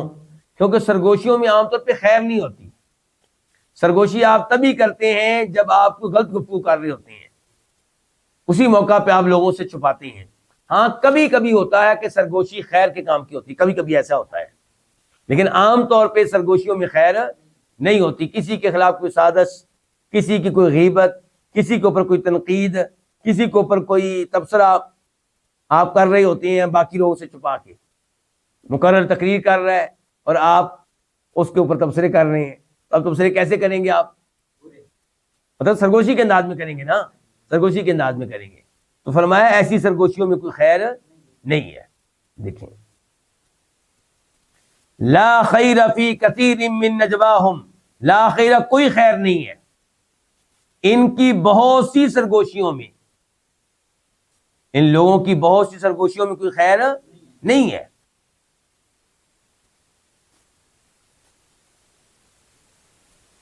اس سے مراد یہ منافقین بھی ہو سکتے ہیں اور عام لوگ بھی، ٹھیک ہے۔ لا خیر کوئی خیر نہیں ہے فی کثیر من نجواہم، ان کی بہت سی سرگوشیوں میں، الا من امرا، لیکن من امرا جو حکم دے بصدقۃ کسی صدقہ کا، کسی، تو اس کی سرگوشی کیا ہوگی؟ وہ خیر والی ہے، وہ خیر والی ہے۔ اپنے بیٹے سے کہہ رہا بیٹا یہ فقیر جو کھڑا ہے نا باہر، جاؤ اس کو 50 روپیہ دے آؤ، ٹھیک ہے، کیونکہ لوگوں سے چھپانا چاہتا ہے صدقہ کرنے کا معاملہ۔ آپ کو وہ حدیث یاد ہوگی نا کہ جن کو اللہ تعالیٰ روزے کے عرش کے سائے میں جگہ دے گا، ان میں سے ایک وہ ہے جس نے دائیں ہاتھ سے خرچ کیا اور بائیں ہاتھ کو پتہ نہیں چلنے دیا۔ چلیں تو اچھا یہ کون سے صدقے کی بات ہو رہی ہے؟ بصدقۃ، یہ نکرہ ہے ویسے تو، کوئی بھی صدقہ۔ صدقہ کا لفظ عام طور پہ استعمال ہوتا ہے نفلی خرچ کرنے پہ، نفلی امور کے اوپر، لیکن کبھی کبھی یہ فرض کے اوپر بھی استعمال ہوتا ہے۔ مثال کے طور پہ اللہ تعالیٰ کہتے ہیں زکوٰۃ والی آیت میں انما الصدقات للفقراء والمساکین، کہ زکوٰۃ کن کو دینی ہے؟ فقیروں اور مسکینوں کو۔ لفظ کیا بولا اللہ نے؟ صدقات۔ تو صدقہ کا لفظ فرض زکوٰۃ کے اوپر بھی استعمال ہوتا ہے عربی میں، لیکن عام طور پہ استعمال ہوتا ہے یہ نفلی صدقہ کے لیے، ٹھیک ہے۔ چلیے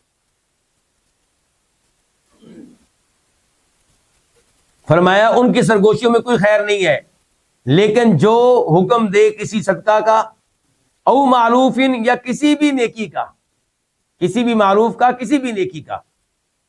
حدیث میں آتا ہے کل معروف صدقہ، ہر نیکی صدقہ ہے۔ آپ اپنے مسلمان بھائی سے مسکرا کر ملیں تو یہ بھی صدقہ ہے، یہ بھی نیکی ہے، یہ بھی معروف ہے۔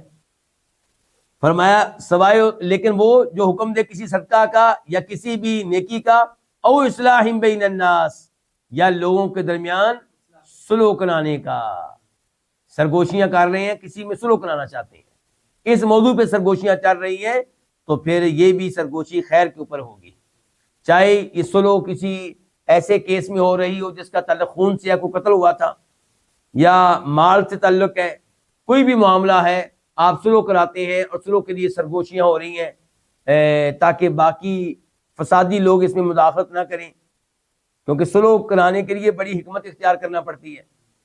تو فرمایا یہ سرگوشی جو ہوگی یہ خیر پہ مبنی ہے، بلکہ صلح کرانے کے بارے میں تو وہ حدیث بھی آتی ہے کہ فرمایا وہ جھوٹا نہیں ہے جو دو بھائیوں میں صلح کراتا ہے اور ان میں سے ہر ایک کو دوسرے کے بارے میں وہ بات پہنچاتا ہے جو اس نے کہی نہیں ہے، لیکن پہنچاتا ہے تاکہ ان کے دل آپس میں قریب ہو جائیں اور اختلاف کی شدت کم ہو جائے اور صلح کی نوبت آئے۔ پھر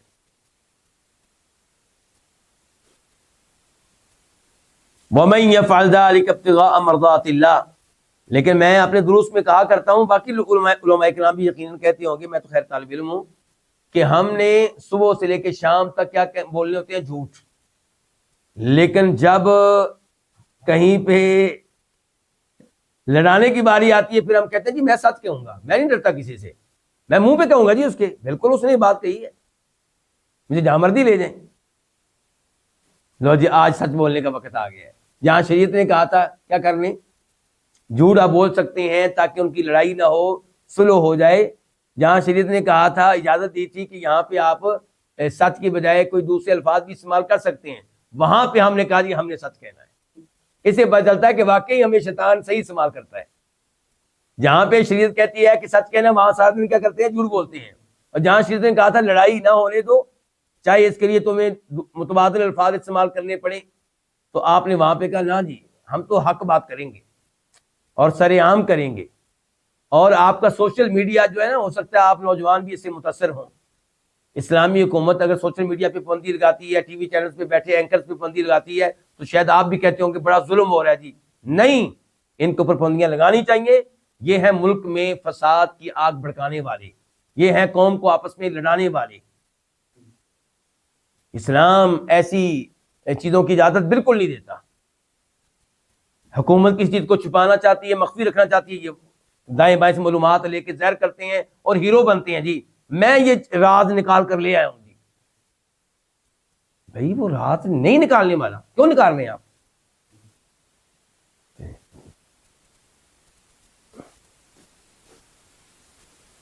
وَمَن يَفْعَلْ، اور جو کرے ذَلِكَ، یہ کیا سرگوشی، صدقہ خیرات کرنے کے لیے، سرگوشی کوئی بھی نیکی کرنے کے لیے، سرگوشی لوگوں کے درمیان صلح کرانے کے لیے، ومن یفعل ذلک، جو یہ کام کرے ابتغاء مرضات اللہ، اللہ کی رضا کو ابتغاء ڈھونڈتے ہوئے یا ڈھونڈنے کے لیے، کیونکہ آپ اس کو مفعول لہو بھی بنا سکتے ہیں، اور جو یہ کام کرے اللہ کی رضا طلب کرنے کے لیے، اللہ کی رضا تلاش کرنے کے لیے، فسوف، تو ان قریب، نؤتی، ہم دیں گے ہی اسے، اجرن عظیما، ایک عظیم اجر دیں گے ہم اسے۔ تو اس سے پتا چلا کہ یہ بڑا خیر کا کام ہے۔ آیت نمبر 115 115، وَمَن يُشَاقِقِ الرَّسُولِ، اور جو یشاقق، یہ اصل میں تھا یشاقق، لیکن آخری کاف کے نیچے زیر اور کسرہ اس لیے آیا ہے تاکہ اس کو اگلے لفظ کے ساتھ ملایا جا سکے، ورنہ اصل میں کیا تھا؟ یشاقق۔ معنی کیا ہے؟ اور جو مخالفت کرے، الرسول، اس رسول کی، اور جو مخالفت کرے اس رسول کی، نبی علیہ الصلوۃ والسلام کی، من بعد ما، یہ ما کون سا ہے؟ مصدریہ، من بعد ما تبین الہدا، بعد اس کے کہ تبینہ، واضح ہو گئی، لہو، اس کے لیے، الہدا، ہدایت، حق واضح ہو گیا، پتہ چل گیا کہ سچے رسول ہیں، پھر بھی ان کی مخالفت کرے، وَيَتَّبِعْ، اور پیروی کرے، یتبع کا عطف ہے یشاقق کے اوپر، یعنی کہ نمبر ایک کیا کرے؟ رسول کی مخالفت کرے، حق بات واضح ہو جانے کے بعد۔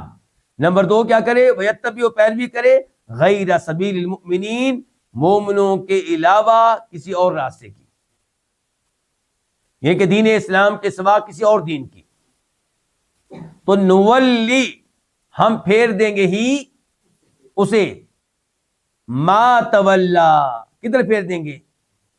جس جانب وہ پھرے۔ جب اس نے اللہ کے نبی کو رسول نہیں مانا، آپ کی مخالفت کی، آپ پہ ایمان نہیں لایا، ایمان والوں کا راستہ اختیار نہیں کیا، حق بات معلوم ہو جانے کے بعد بھی، تو پھر جس کفر کی طرف جا رہا ہے، جس گمراہی کی طرف جا رہا ہے، ہم بھی جانے دیتے ہیں، جا، تو نولی ہی، ہم اس کو پھیر دیتے ہیں، ما تولا، جس طرف وہ پھرے، وَنُصْلِي، اور ہم داخل کریں گے اسے، جہنم، کہاں؟ جہنم میں۔ جب دین اسلام کو چھوڑ کے کہیں اور جا رہا ہے تو جہنم ہی جائے گا۔ وساعت، اور وہ بری ہے، وہ کیا؟ جہنم، مصیرن، لوٹنے کی جگہ کے اعتبار سے، مصیرہ کیا ہے؟ تمییز۔ تو واضح ہوگی یہ آیت، علماء کرام اس آیت کو علماء کرام دلیل کے طور پہ پیش کیا کرتے ہیں اس مسئلے میں کہ صحابہ کرام کا اجماع اور بعد میں آنے والے علماء کرام کا اجماع کسی مسئلے میں حجت ہے، اس کو قبول کرنا چاہیے، اس کو لینا چاہیے، اس کو تسلیم کرنا چاہیے۔ یہ آپ کے لیے سارے لفظ بولنے ہیں کیونکہ حجت کے اوپر آپ تھوڑے پریشان ہو رہے تھے، ٹھیک ہے؟ تو یعنی کہ صحابہ کرام کا یا بعد میں علماء کرام کا، سب علماء کرام اگر کسی ایک رائے پہ متفق ہو جاتے ہیں، اس کا مطلب یہ ہے کہ یہ حق ہے، سب کا اتفاق ہوا، کوئی ایک بھی مخالف نہیں رہا، سب علماء کرام، میں 99 نہیں کہہ رہا، ہاں جی 100%۔ تو اگر ان کا اتفاق ہو گیا کسی مسئلے پہ تو پھر یہ وہ اجماع ہے جس کو لینا چاہیے، کیونکہ آپ علیہ السلام کی طرف سے گارنٹی ہے کہ میری امت کا گمراہی پہ اتفاق نہیں ہو سکتا، پوری امت ہی متفق ہو گئی ہے، اس کا مطلب ہے کہ گمراہی پہ گمراہی نہیں ہے، اس کا مطلب ہے۔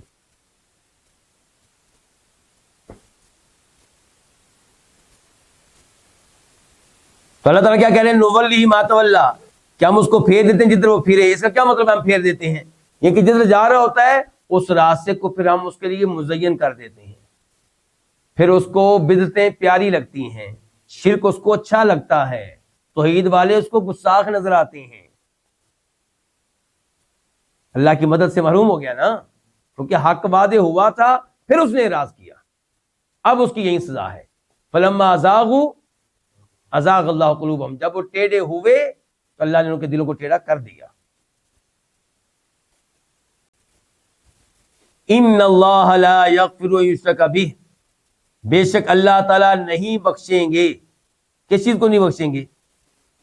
ان، یہ کہ یشرک، شریک کیا جائے، بہی، اس کے ساتھ، کس کو شریک کیا جائے؟ اللہ نے یہ بتایا نہیں، کیونکہ کوئی بھی ہو، عام طور پہ میں نے آپ کو بتایا تھا کہ قرآن کریم میں یہ چیزیں جو ہوتی ہیں غیر مذکور ہوتی ہیں. وجہ کیا ہوتی ہے؟ تاکہ پتہ چل جائے کہ کوئی بھی چیز ہو کہ اللہ تعالیٰ نہیں بخشیں گے کہ اس کے ساتھ شریک کیا جائے. کس کو؟ کسی کو بھی، چاہے کوئی فرشتہ ہو، چاہے کوئی نبی ہو، چاہے عیسیٰ علیہ السلام ہو، چاہے محمد رسول اللہ ہو صلی اللہ علیہ وسلم، چاہے شیخ عبد القادر جیلانی ہو، چاہے کوئی درخت ہو، چاہے کوئی پتھر ہو، چاہے کوئی گائے ہو، کوئی بھی چیز ہو، اللہ تعالیٰ نہیں بخشیں گے کہ اس کے ساتھ شریک کیا جائے. وَيَغْفِرُ، اور وہ بخش دے گا. کون؟ اللہ تعالیٰ. اچھا، میں کبھی ترجمہ کرتا ہوں اللہ تعالیٰ کے بارے میں اللہ کریں گے، اور کبھی میں کر دیتا ہوں اللہ کرے گا. تو کون سا بہتر ہے؟ اگر ہم کہتے ہیں اللہ تعالیٰ کریں گے تو یہ ہم ادب اور احترام کے طور پہ کہتے ہیں، اور اگر ہم کہتے ہیں اللہ کرے گا تو یہ توحید ہے، پتہ چلے کہ اللہ ایک ہے. اس لیے علماء کرام کہتے ہیں یہی بہتر ہے زیادہ. جبکہ اللہ کے رسول کی باری آتی ہے تو ہم لفظ بڑے ادب والے استعمال کرتے ہیں. یعنی کہ عام طور پہ ہم یہ نہیں کہتے کہ اللہ کا نبی آیا. عام طور پہ ہم کیا کہتے ہیں؟ تشریف لائے، آئے. لیکن اللہ تعالیٰ کے بارے میں توحید کا معاملہ زیادہ حساس ہے، تو کیا کہیں گے؟ اللہ بخشے گا، اللہ نہیں بخشے گا. ٹھیک ہے. وَيَغْفِرُ، اور وہ بخش دے گا، مَا دُونَ ذَلِكَ، جو اس کے علاوہ ہیں، جو اس سے کم ہیں. کس سے کم؟ شرک سے کم. اچھا، وہ بھی اللہ تعالیٰ کس کو بخش دیں گے؟ سب کو. لِمَن یشاء، جس کو چاہیں گے. یعنی کہ شرک معاف نہیں ہے. اگر کوئی توحید کے اوپر ہوا، عقیدہ ٹھیک ہوا، لیکن نعوذ باللہ سود لیتا رہا، بدکاریاں کرتا رہا، چوریاں کرتا رہا، ڈاکے ڈالتا رہا، نمازیں چھوڑتا رہا، اور دیگر کئی ایسے امور کا ارتکاب کرتا رہا، تو ان کے بارے میں فرمایا کہ اگر اللہ چاہیں گے تو معاف کر دیں گے، ورنہ اس کو گناہوں کی سزا ملے گی، اور پھر کسی دن وہ جنت میں پہنچ جائے گا. تو یعنی کہ یہ جہنم کی سزا جو ہے وہ 1-2 سال تو برداشت کرنا آسان ہی ہے نا. اللہ تعالی ہم سب کو محفوظ رکھے.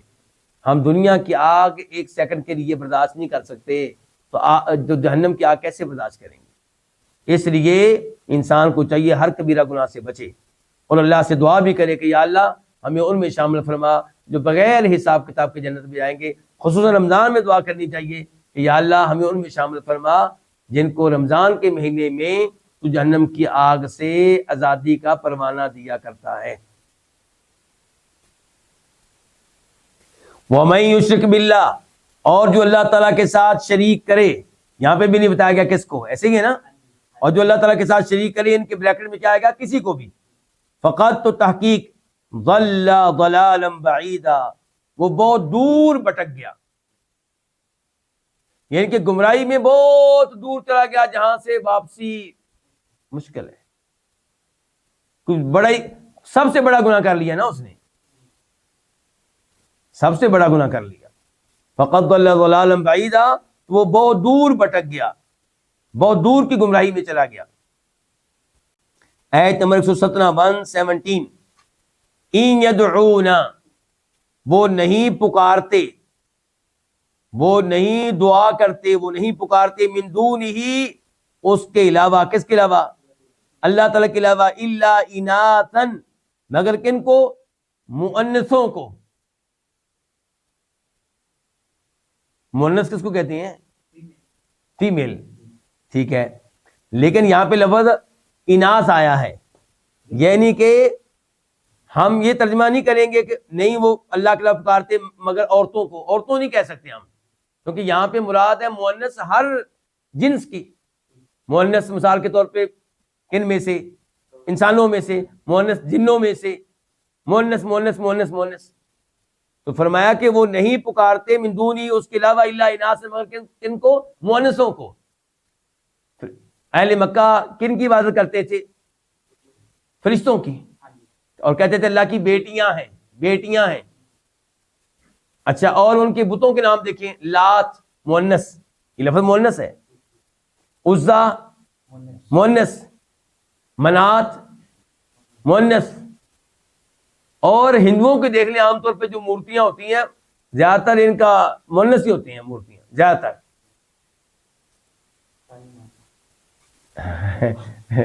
کالی ماتا اب مجھے نہیں پتا کہ چلیے جی. تو فرمایا اچھا یہاں پہ دیکھیے اللہ تعالیٰ نے پہلے تذکرہ کیا کس کا؟ شرک سے بچنے کا. شرک سے کیا کرنا چاہیے؟ بچنا چاہیے.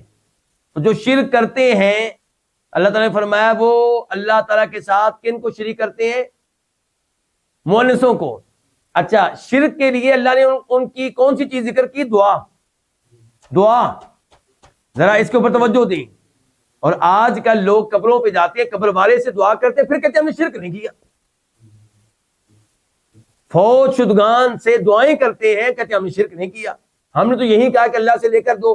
بھئی آپ نے جو کہا اللہ سے لے کر دو, اس کے لیے بھی تو آپ نے پہلے دعا کی ہے نا, پہلے قبر والے سے دعا کی آپ نے. پہلے آپ نے قبر والے سے دعا کی ہے کہ تو اللہ سے ہمارے لیے دعا کر. تو پہلے تو آپ نے دعا کی قبر والے سے, وہ کرے گا یا نہیں کرے گا وہ بات کا مسئلہ ہے. وہ بیچارہ کیا کرے گا, اس کو پتہ ہی نہیں کہ آپ اس کی قبر کے اوپر آئے ہیں اور کیا چیخ رہے ہیں, کیا چلا رہے ہیں. اللہ تعالیٰ فرماتے ہیں وَهُمْ عَنْ دُعَائِهِمْ غَافِلُونَ, وہ تمہاری دعا سے غافل ہیں, بے خبر ہیں, لا علم, انہیں پتہ ہی نہیں. تو پتہ چلا کہ اللہ کے علاوہ کسی اور کو غیبی طاقتوں کا مالک سمجھ کر پکارنا یہ شرک ہے. غیبی طاقتوں کا مالک سمجھ کر ہم بیگم کو پکارتے ہیں کئی دفعہ, تو وہ بھی شرک ہو گیا. اس کو ہم غیبی طاقتوں کا مالک نہیں سمجھتے, وہ موجود ہے, زندہ ہے. لیکن جب قبر والے کو آپ پکارتے ہیں تو آپ اسے غیبی طاقتوں کا مالک سمجھتے ہیں. یہ کیسے پتا چلا؟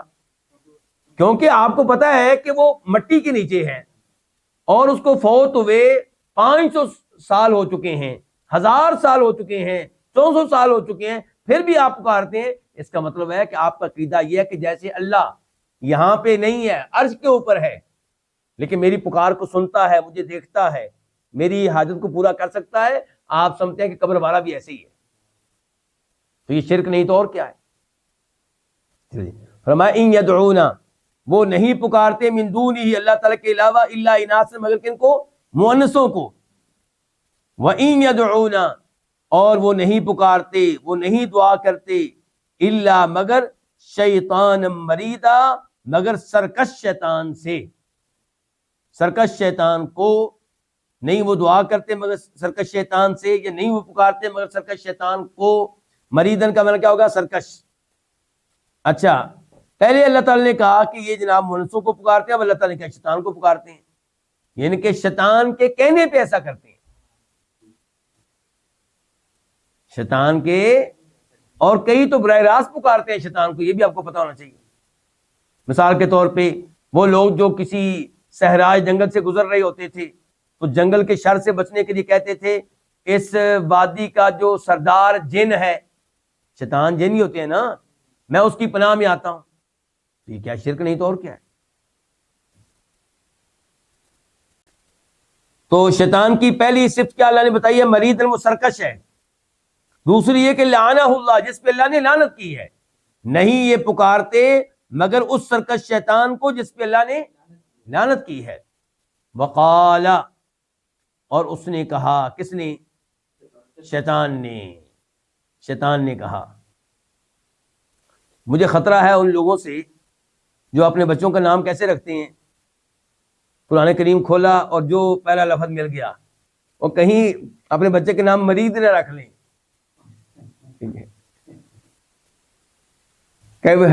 یعنی کہ لوگ سوچتے نہیں, اللہ تعالیٰ ہدایت دے. چلیے وقال, اور فرمایا اللہ تعالیٰ نے لأتخذن, لام کا مطلب کیا؟ لا نہیں ہے, لام, البتہ, یقیناً, بے شک. شیطان نے کہا تھا لأتخذن, البتہ, اتخذن, میں نہیں, آگے نون بھی آگے, نون کا مطلب کیا ہوگا؟ لازمی طور پہ. شیطان نے کہا تھا میں البتہ لازمی طور پہ اتخذن بناؤں گا, یا آپ کہہ لیں لوں گا,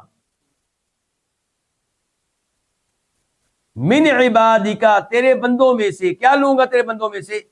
نصیباً, ایک حصہ, مفروضہ, مقرر کیا ہوا.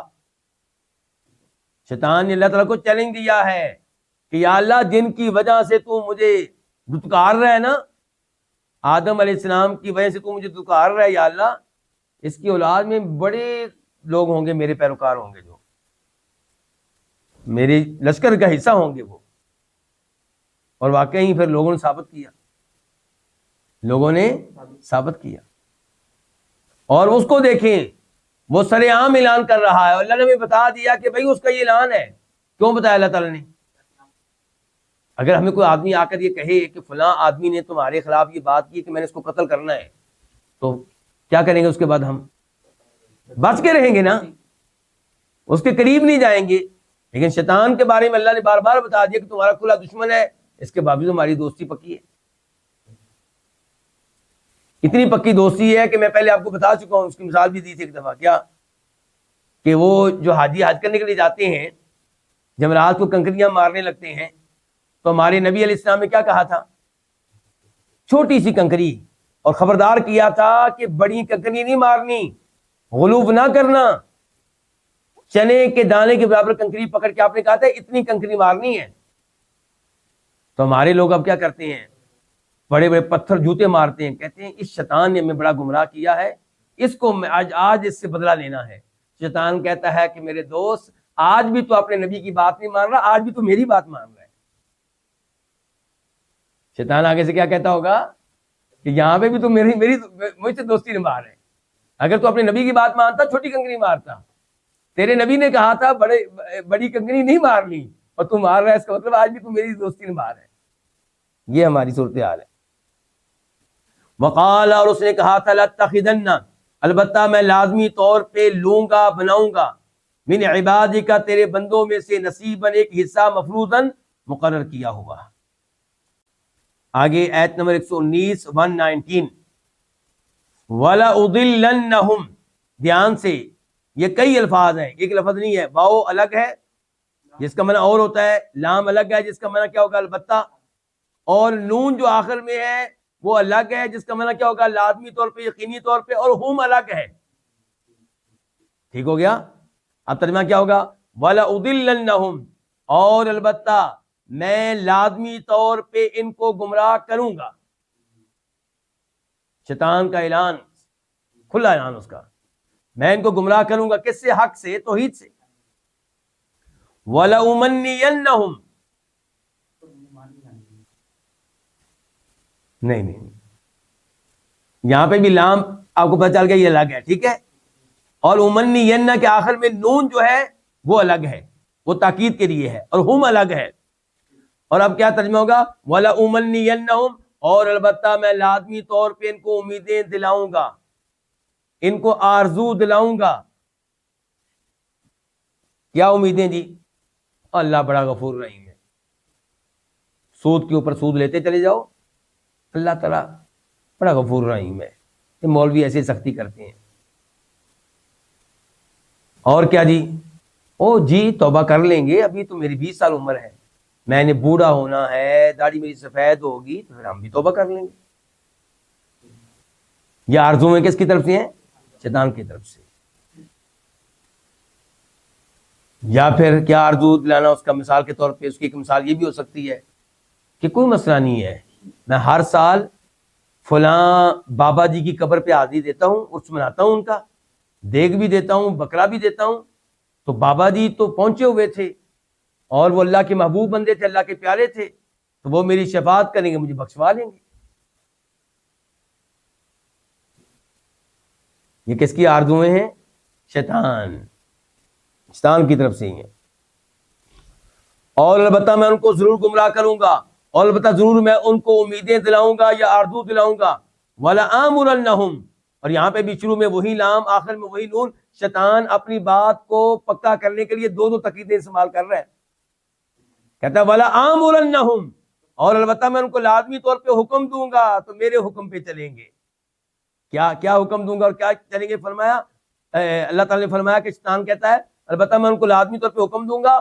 فَلَيُبَتِّكُنَّ، پس البتہ، یہاں پہ بھی فا پس لام، یہ البتہ آگے، یہاں پہ بھی وہ نون آ گیا. ٹھیک ہے. پس البتہ وہ لازمی طور پہ کاٹیں گے، پس وہ لازمی طور پہ چیریں گے. آدان، کان، الانعام، کن کے؟ چوپاؤں کے، مویشیوں کے. کیا مطلب؟ مویشی کے کان چیرنا یہ شیطان کی پیروی ہے جی ہاں، یہ نشانی کے طور پہ یہ کان چیرا ہے، یہ فلاں بابا جی کے نام پہ وقف ہے، کوئی اس کے اوپر نہ بیٹھے. ٹھیک ہو گیا؟ اس کا کوئی دودھ نہ پیے، یہ فلاں بابا جی کے لیے وقف ہے. نیاز غیر اللہ کی، اونٹوں کو وقف کر دیا گیا، گائے کو وقف کر دیا گیا، بکری کو وقف کر دیا گیا، کس کے لیے؟ خاص کر دیا گیا غیر اللہ کے لیے.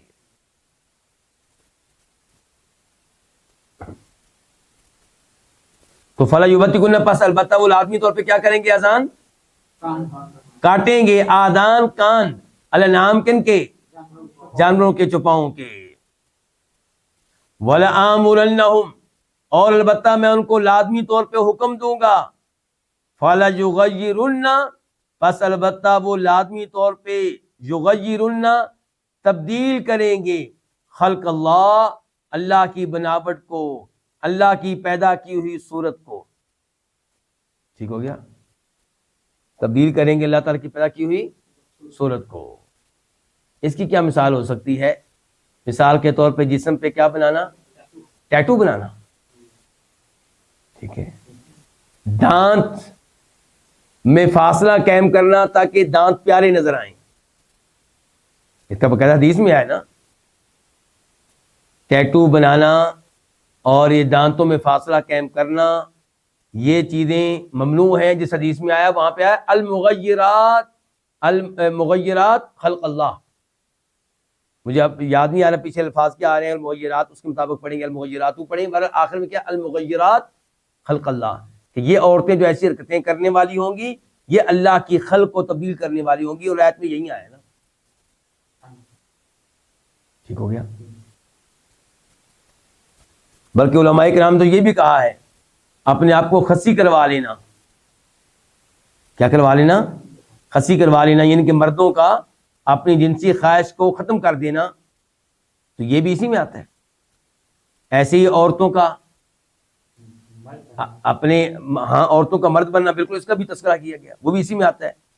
عورتوں کا مرد بننے کی کوشش کرنا اور مردوں کا عورتیں بننے کی کوشش کرنا. فَلَيُغَيِّرُنَّ خَلْقَ اللَّهِ، پس البتہ وہ لازمی طور پہ تبدیل کریں گے اللہ کی بناوٹ کو یا اللہ کی پیدا کی ہوئی صورت کو. وَمَن يَتَّخِذِ الشَّيْطَانَ، اور جو بنائے شیطان کو، کیا بنائے؟ ولیًا، دوست، من دون اللہ، اللہ تعالیٰ کے علاوہ، فقد خسر خسرانا مبینا، پس تحقیق وہ واضح طور پہ خسارے میں جا پڑا، وہ واضح طور پہ نقصان میں جا پڑا. شیطان کو دوست بنا لیا نا. شیطان کو دوست بنانے والا کیا ہوگا؟ 100% نقصان میں. یعدہم، وعد یعد، وہ ان کو وعدے دیتا ہے، وہ ان کو وعدے دیتا ہے. ویمنیہم، اور ان کو آرزویں دلاتا ہے، امیدیں دلاتا ہے. مثالیں آپ کو دی جا چکی ہیں. وما یعدہم الشیطان الا غرورا، اور شیطان ان سے وعدہ نہیں کرتا الا غرورا، مگر دھوکے کا. شیطان کے وعدے دھوکے کے وعدے.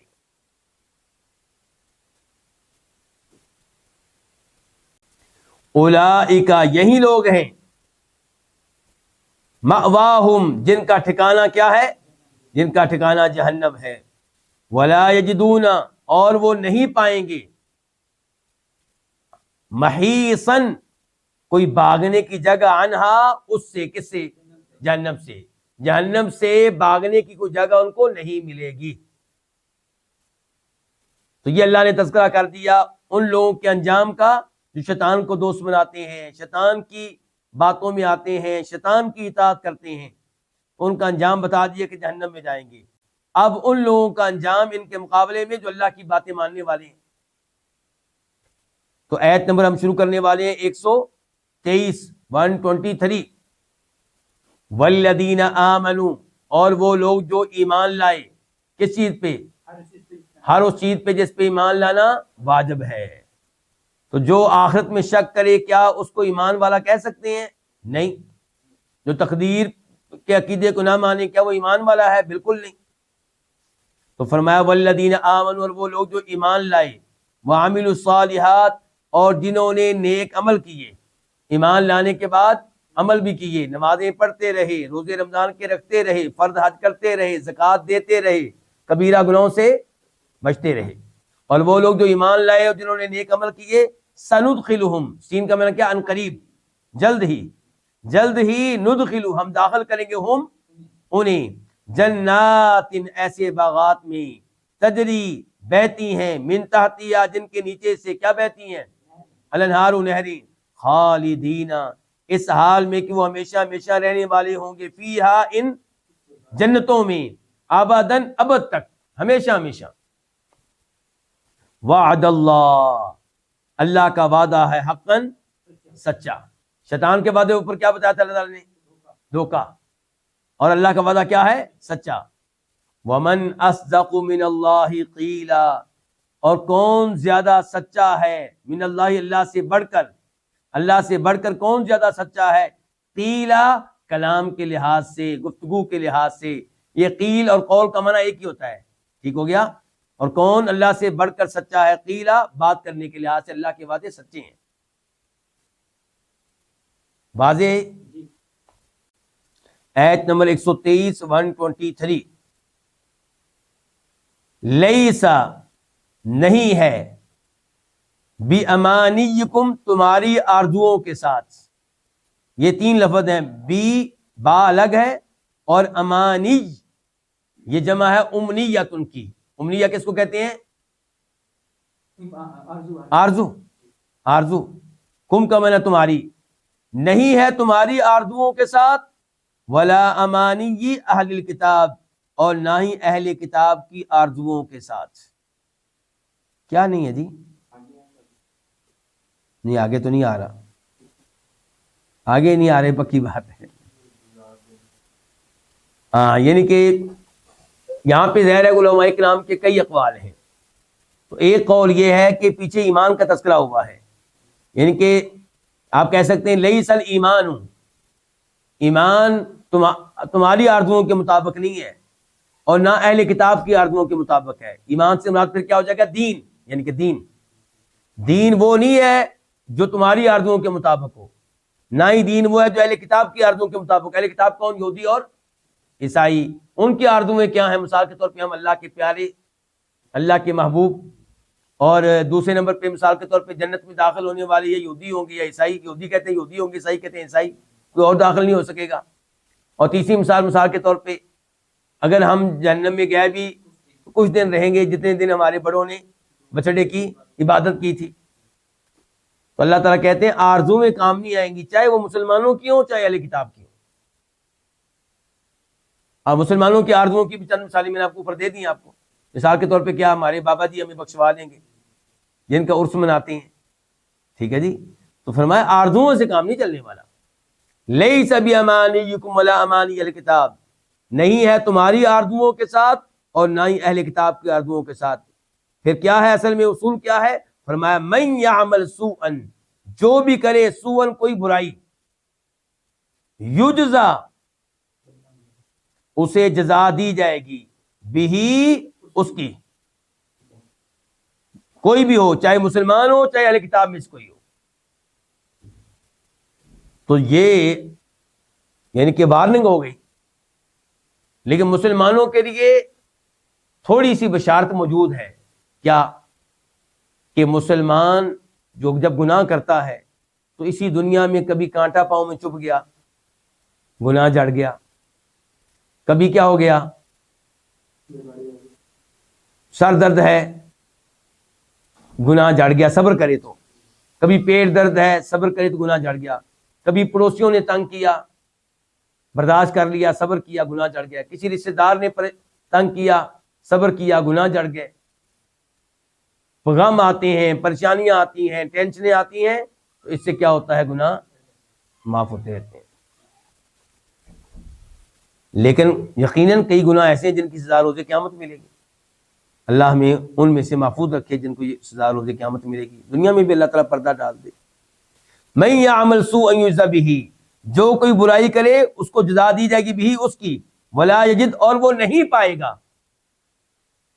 لہو، اپنے لیے، اور وہ نہیں پائے گا، لہو، اپنے لیے، من دون اللہ تعالیٰ کے علاوہ، ولیًا، کسی قسم کا کوئی دوست، ولا نصیرا، اور نہ کسی قسم کا کوئی مددگار۔ آیت نمبر 124 124. وَمَن يَعْمَلْ مِنَ الصَّالِحَاتِ، اور جو کرے، کیا کرے؟ نیک اعمال کرے. وَمَن يَعْمَلْ مِنَ الصَّالِحَاتِ، جو کیا کرے؟ نیک اعمال کرے. مِن ذَكَرٍ أَوْ أُنثَىٰ، مرد ہو یا عورت. تو یہ من جو ہے اس کو آپ کیا بنا سکتے ہیں؟ من بیانیہ بنا لیں، من کا بیان، کہ جو عمل کرے. جو کون؟ فرمایا اب چاہیں تو آپ اس کا ترجمہ شروع میں لے آئیں، اور جو مرد و عورت نیک عمل کرے.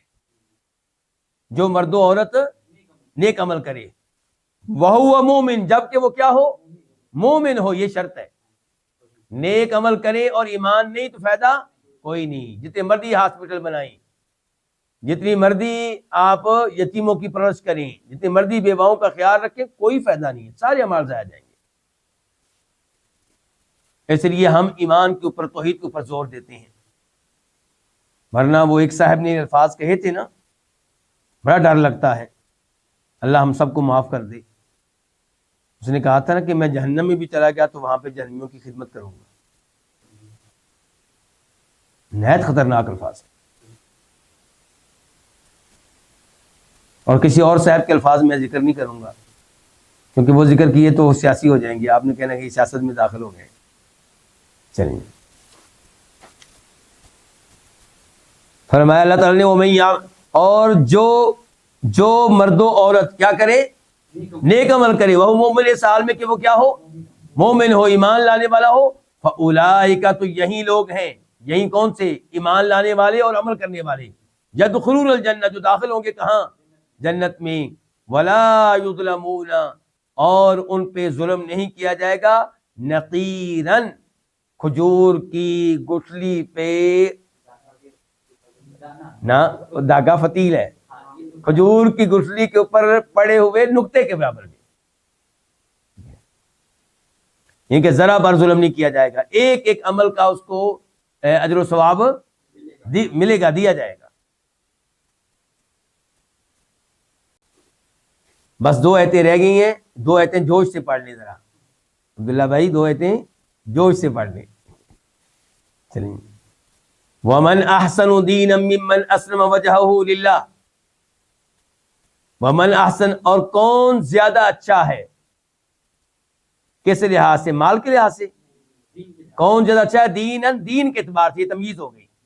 اور کون زیادہ اچھا ہے دین کے اعتبار سے؟ ممن، اصل میں کیا ہے؟ من اور من، اس شخص سے. اور کون اس شخص سے زیادہ اچھا ہے دین کے لحاظ سے؟ من اسلم، جس نے جھکا دیا، جس نے فرما بردار بنا لیا. وجہ، اپنے چہرے کو، للہ، اللہ تعالیٰ کے لیے. اس سے مراد ہے اخلاص. اس سے مراد کیا ہے؟ وَهُوَ محسن، بہو حالیہ ہے، جبکہ وہ نیکوکار ہو، احسان کرنے والا ہو. اور اس میں کیا آ جائے گی؟ اتباع، اللہ کے نبی کی پیروی کرنے والا ہو. کیونکہ احسان کیا ہے؟ ان تعبد اللہ کأنک تراہ فإن لم تکن تراہ فإنہ یراک. عبادت میں اتنا حسن ہو، عبادت میں اتنی عمدگی ہو، گویا کہ آپ اللہ کو دیکھ رہے ہیں. ورنہ یہ تو یقین رکھیں کہ اللہ تو آپ کو دیکھ رہا ہے. یہ کیا ہو گیا؟ احسان. ٹھیک ہو گیا. تو اس کا مطلب یہ ہے کہ جس کا یہ عقیدہ ہوگا وہ پھر عبادت کیسی کرے گا؟ اس میں حسن ہوگا، یعنی کہ اللہ کے نبی کے طریقے کے مطابق ہوگی. تو اب یہ 2 چیزیں آ گئی، اخلاص بھی آ گیا اور اتباع بھی آ گئی، پیروی بھی آ گئی نا. اور اس سے اچھا کون ہے دین کے اعتبار سے؟ جو اپنا چہرہ اللہ کے لیے جھکا دے، اس حال میں کہ وہ احسان والا ہو. واتبع، اور وہ پیروی کرے، ملت ابراہیم، ابراہیم علیہ السلام کی ملت کی، حنیفاً، اس حال میں کہ وہ یکسو تھے، توحید کے اوپر تھے. یعنی کہ یہ بندہ عقیدہ بھی ٹھیک ہے، ابراہیم علیہ السلام والا عقیدہ ہے، اور اخلاص بھی ہے، عمل اللہ کے لیے کرتا ہے، اور اتباع بھی ہے، نبی علیہ السلام کے طریقے کے مطابق کرتا ہے. تو فرمایا دین کے لحاظ سے اس سے بہتر کون ہو سکتا ہے؟ واضح ہیں سارے الفاظ. واتخذ اللہ، اور اللہ تعالی نے بنایا، ابراہیم کو، خلیلاً، خاص دوست، گہرا دوست. اور یہاں پہ وہ حدیث پھر یاد کروا دوں آپ کو کہ نبی علیہ السلام نے فوت ہونے سے چند دن پہلے کہا تھا کہ لوگوں میرا تم میں سے کوئی بھی خلیل نہیں ہے، لیکن اگر میں تم میں سے کسی کو اپنا خلیل بناتا تو ابو بکر کو بناتا۔ کس کا نام لیا ہے؟ ابو بکر کا صرف، اسی لیے ہم کہتے ہیں امت میں پہلا نمبر کس کا ہے؟ ابو بکر کا۔ فرمایا لیکن مجھے اللہ نے اپنا خلیل بنا لیا ہے، مطلب یہ کہ اب میں تم میں سے کسی کو خلیل بنانے والا نہیں ہوں، لیکن اگر بناتا تو ابو بکر آپ کے خلیل ہونے کے معیار پہ پورے اترتے ہیں۔ وَلِلَّهِ مَا فِي السَّمَاوَاتِ وَمَا فِي الْأَرْضِ، یہ لام کون سا ہے؟ آپ کو کئی دفعہ بتایا جا چکا، لام تملیک، اور اللہ ہی کے لیے، یعنی کہ اللہ کی ملکیت ہے، اور اللہ ہی کے لیے ہے ما، جو بھی آسمانوں میں ہے اور جو بھی زمین پہ ہے، سب کا مالک کون؟ اللہ۔ ان الفاظ کا پیچھے الفاظ کے ساتھ کیا تعلق؟ کہ ابراہیم علیہ السلام کو خلیل بنانے کا مطلب یہ نہیں ہے کہ میں نے ان کو اپنا کوئی شریک بنا لیا ہے، نہ میری عبادت میں شریک ہے، نہ ربوبیت میں شریک ہے میرے بندے، مالک میں اکیلا ہی ہوں، ٹھیک ہے۔ اور اللہ ہی کی ملکیت ہے جو کچھ آسمانوں میں ہے، جو کچھ زمین میں ہے۔ وَكَانَ اللَّهُ بِكُلِّ شَيْءٍ مُحِيطًا، اور اللہ تعالیٰ ہر چیز کا احاطہ کرنے والا ہے، ان کے کوئی چیز اللہ تعالیٰ کے علم سے باہر نہیں ہے، اللہ کی قدرت سے باہر نہیں ہے، اللہ کے کنٹرول سے باہر نہیں ہے۔ یہیں پہ آج کے درس کا اختتام کرتے ہیں۔ اللہ رب العزت سے دعا کرتے ہیں کہ اللہ تعالیٰ یہ ہمارا بیٹھنا، یہ تفسیر کرنا، تفسیر سننا قبول فرمائے، اور اللہ تعالیٰ ہمیں مزید کی توفیق دے اور استقامت دے۔ وآخر دعوانا ان الحمد للہ رب العالمین۔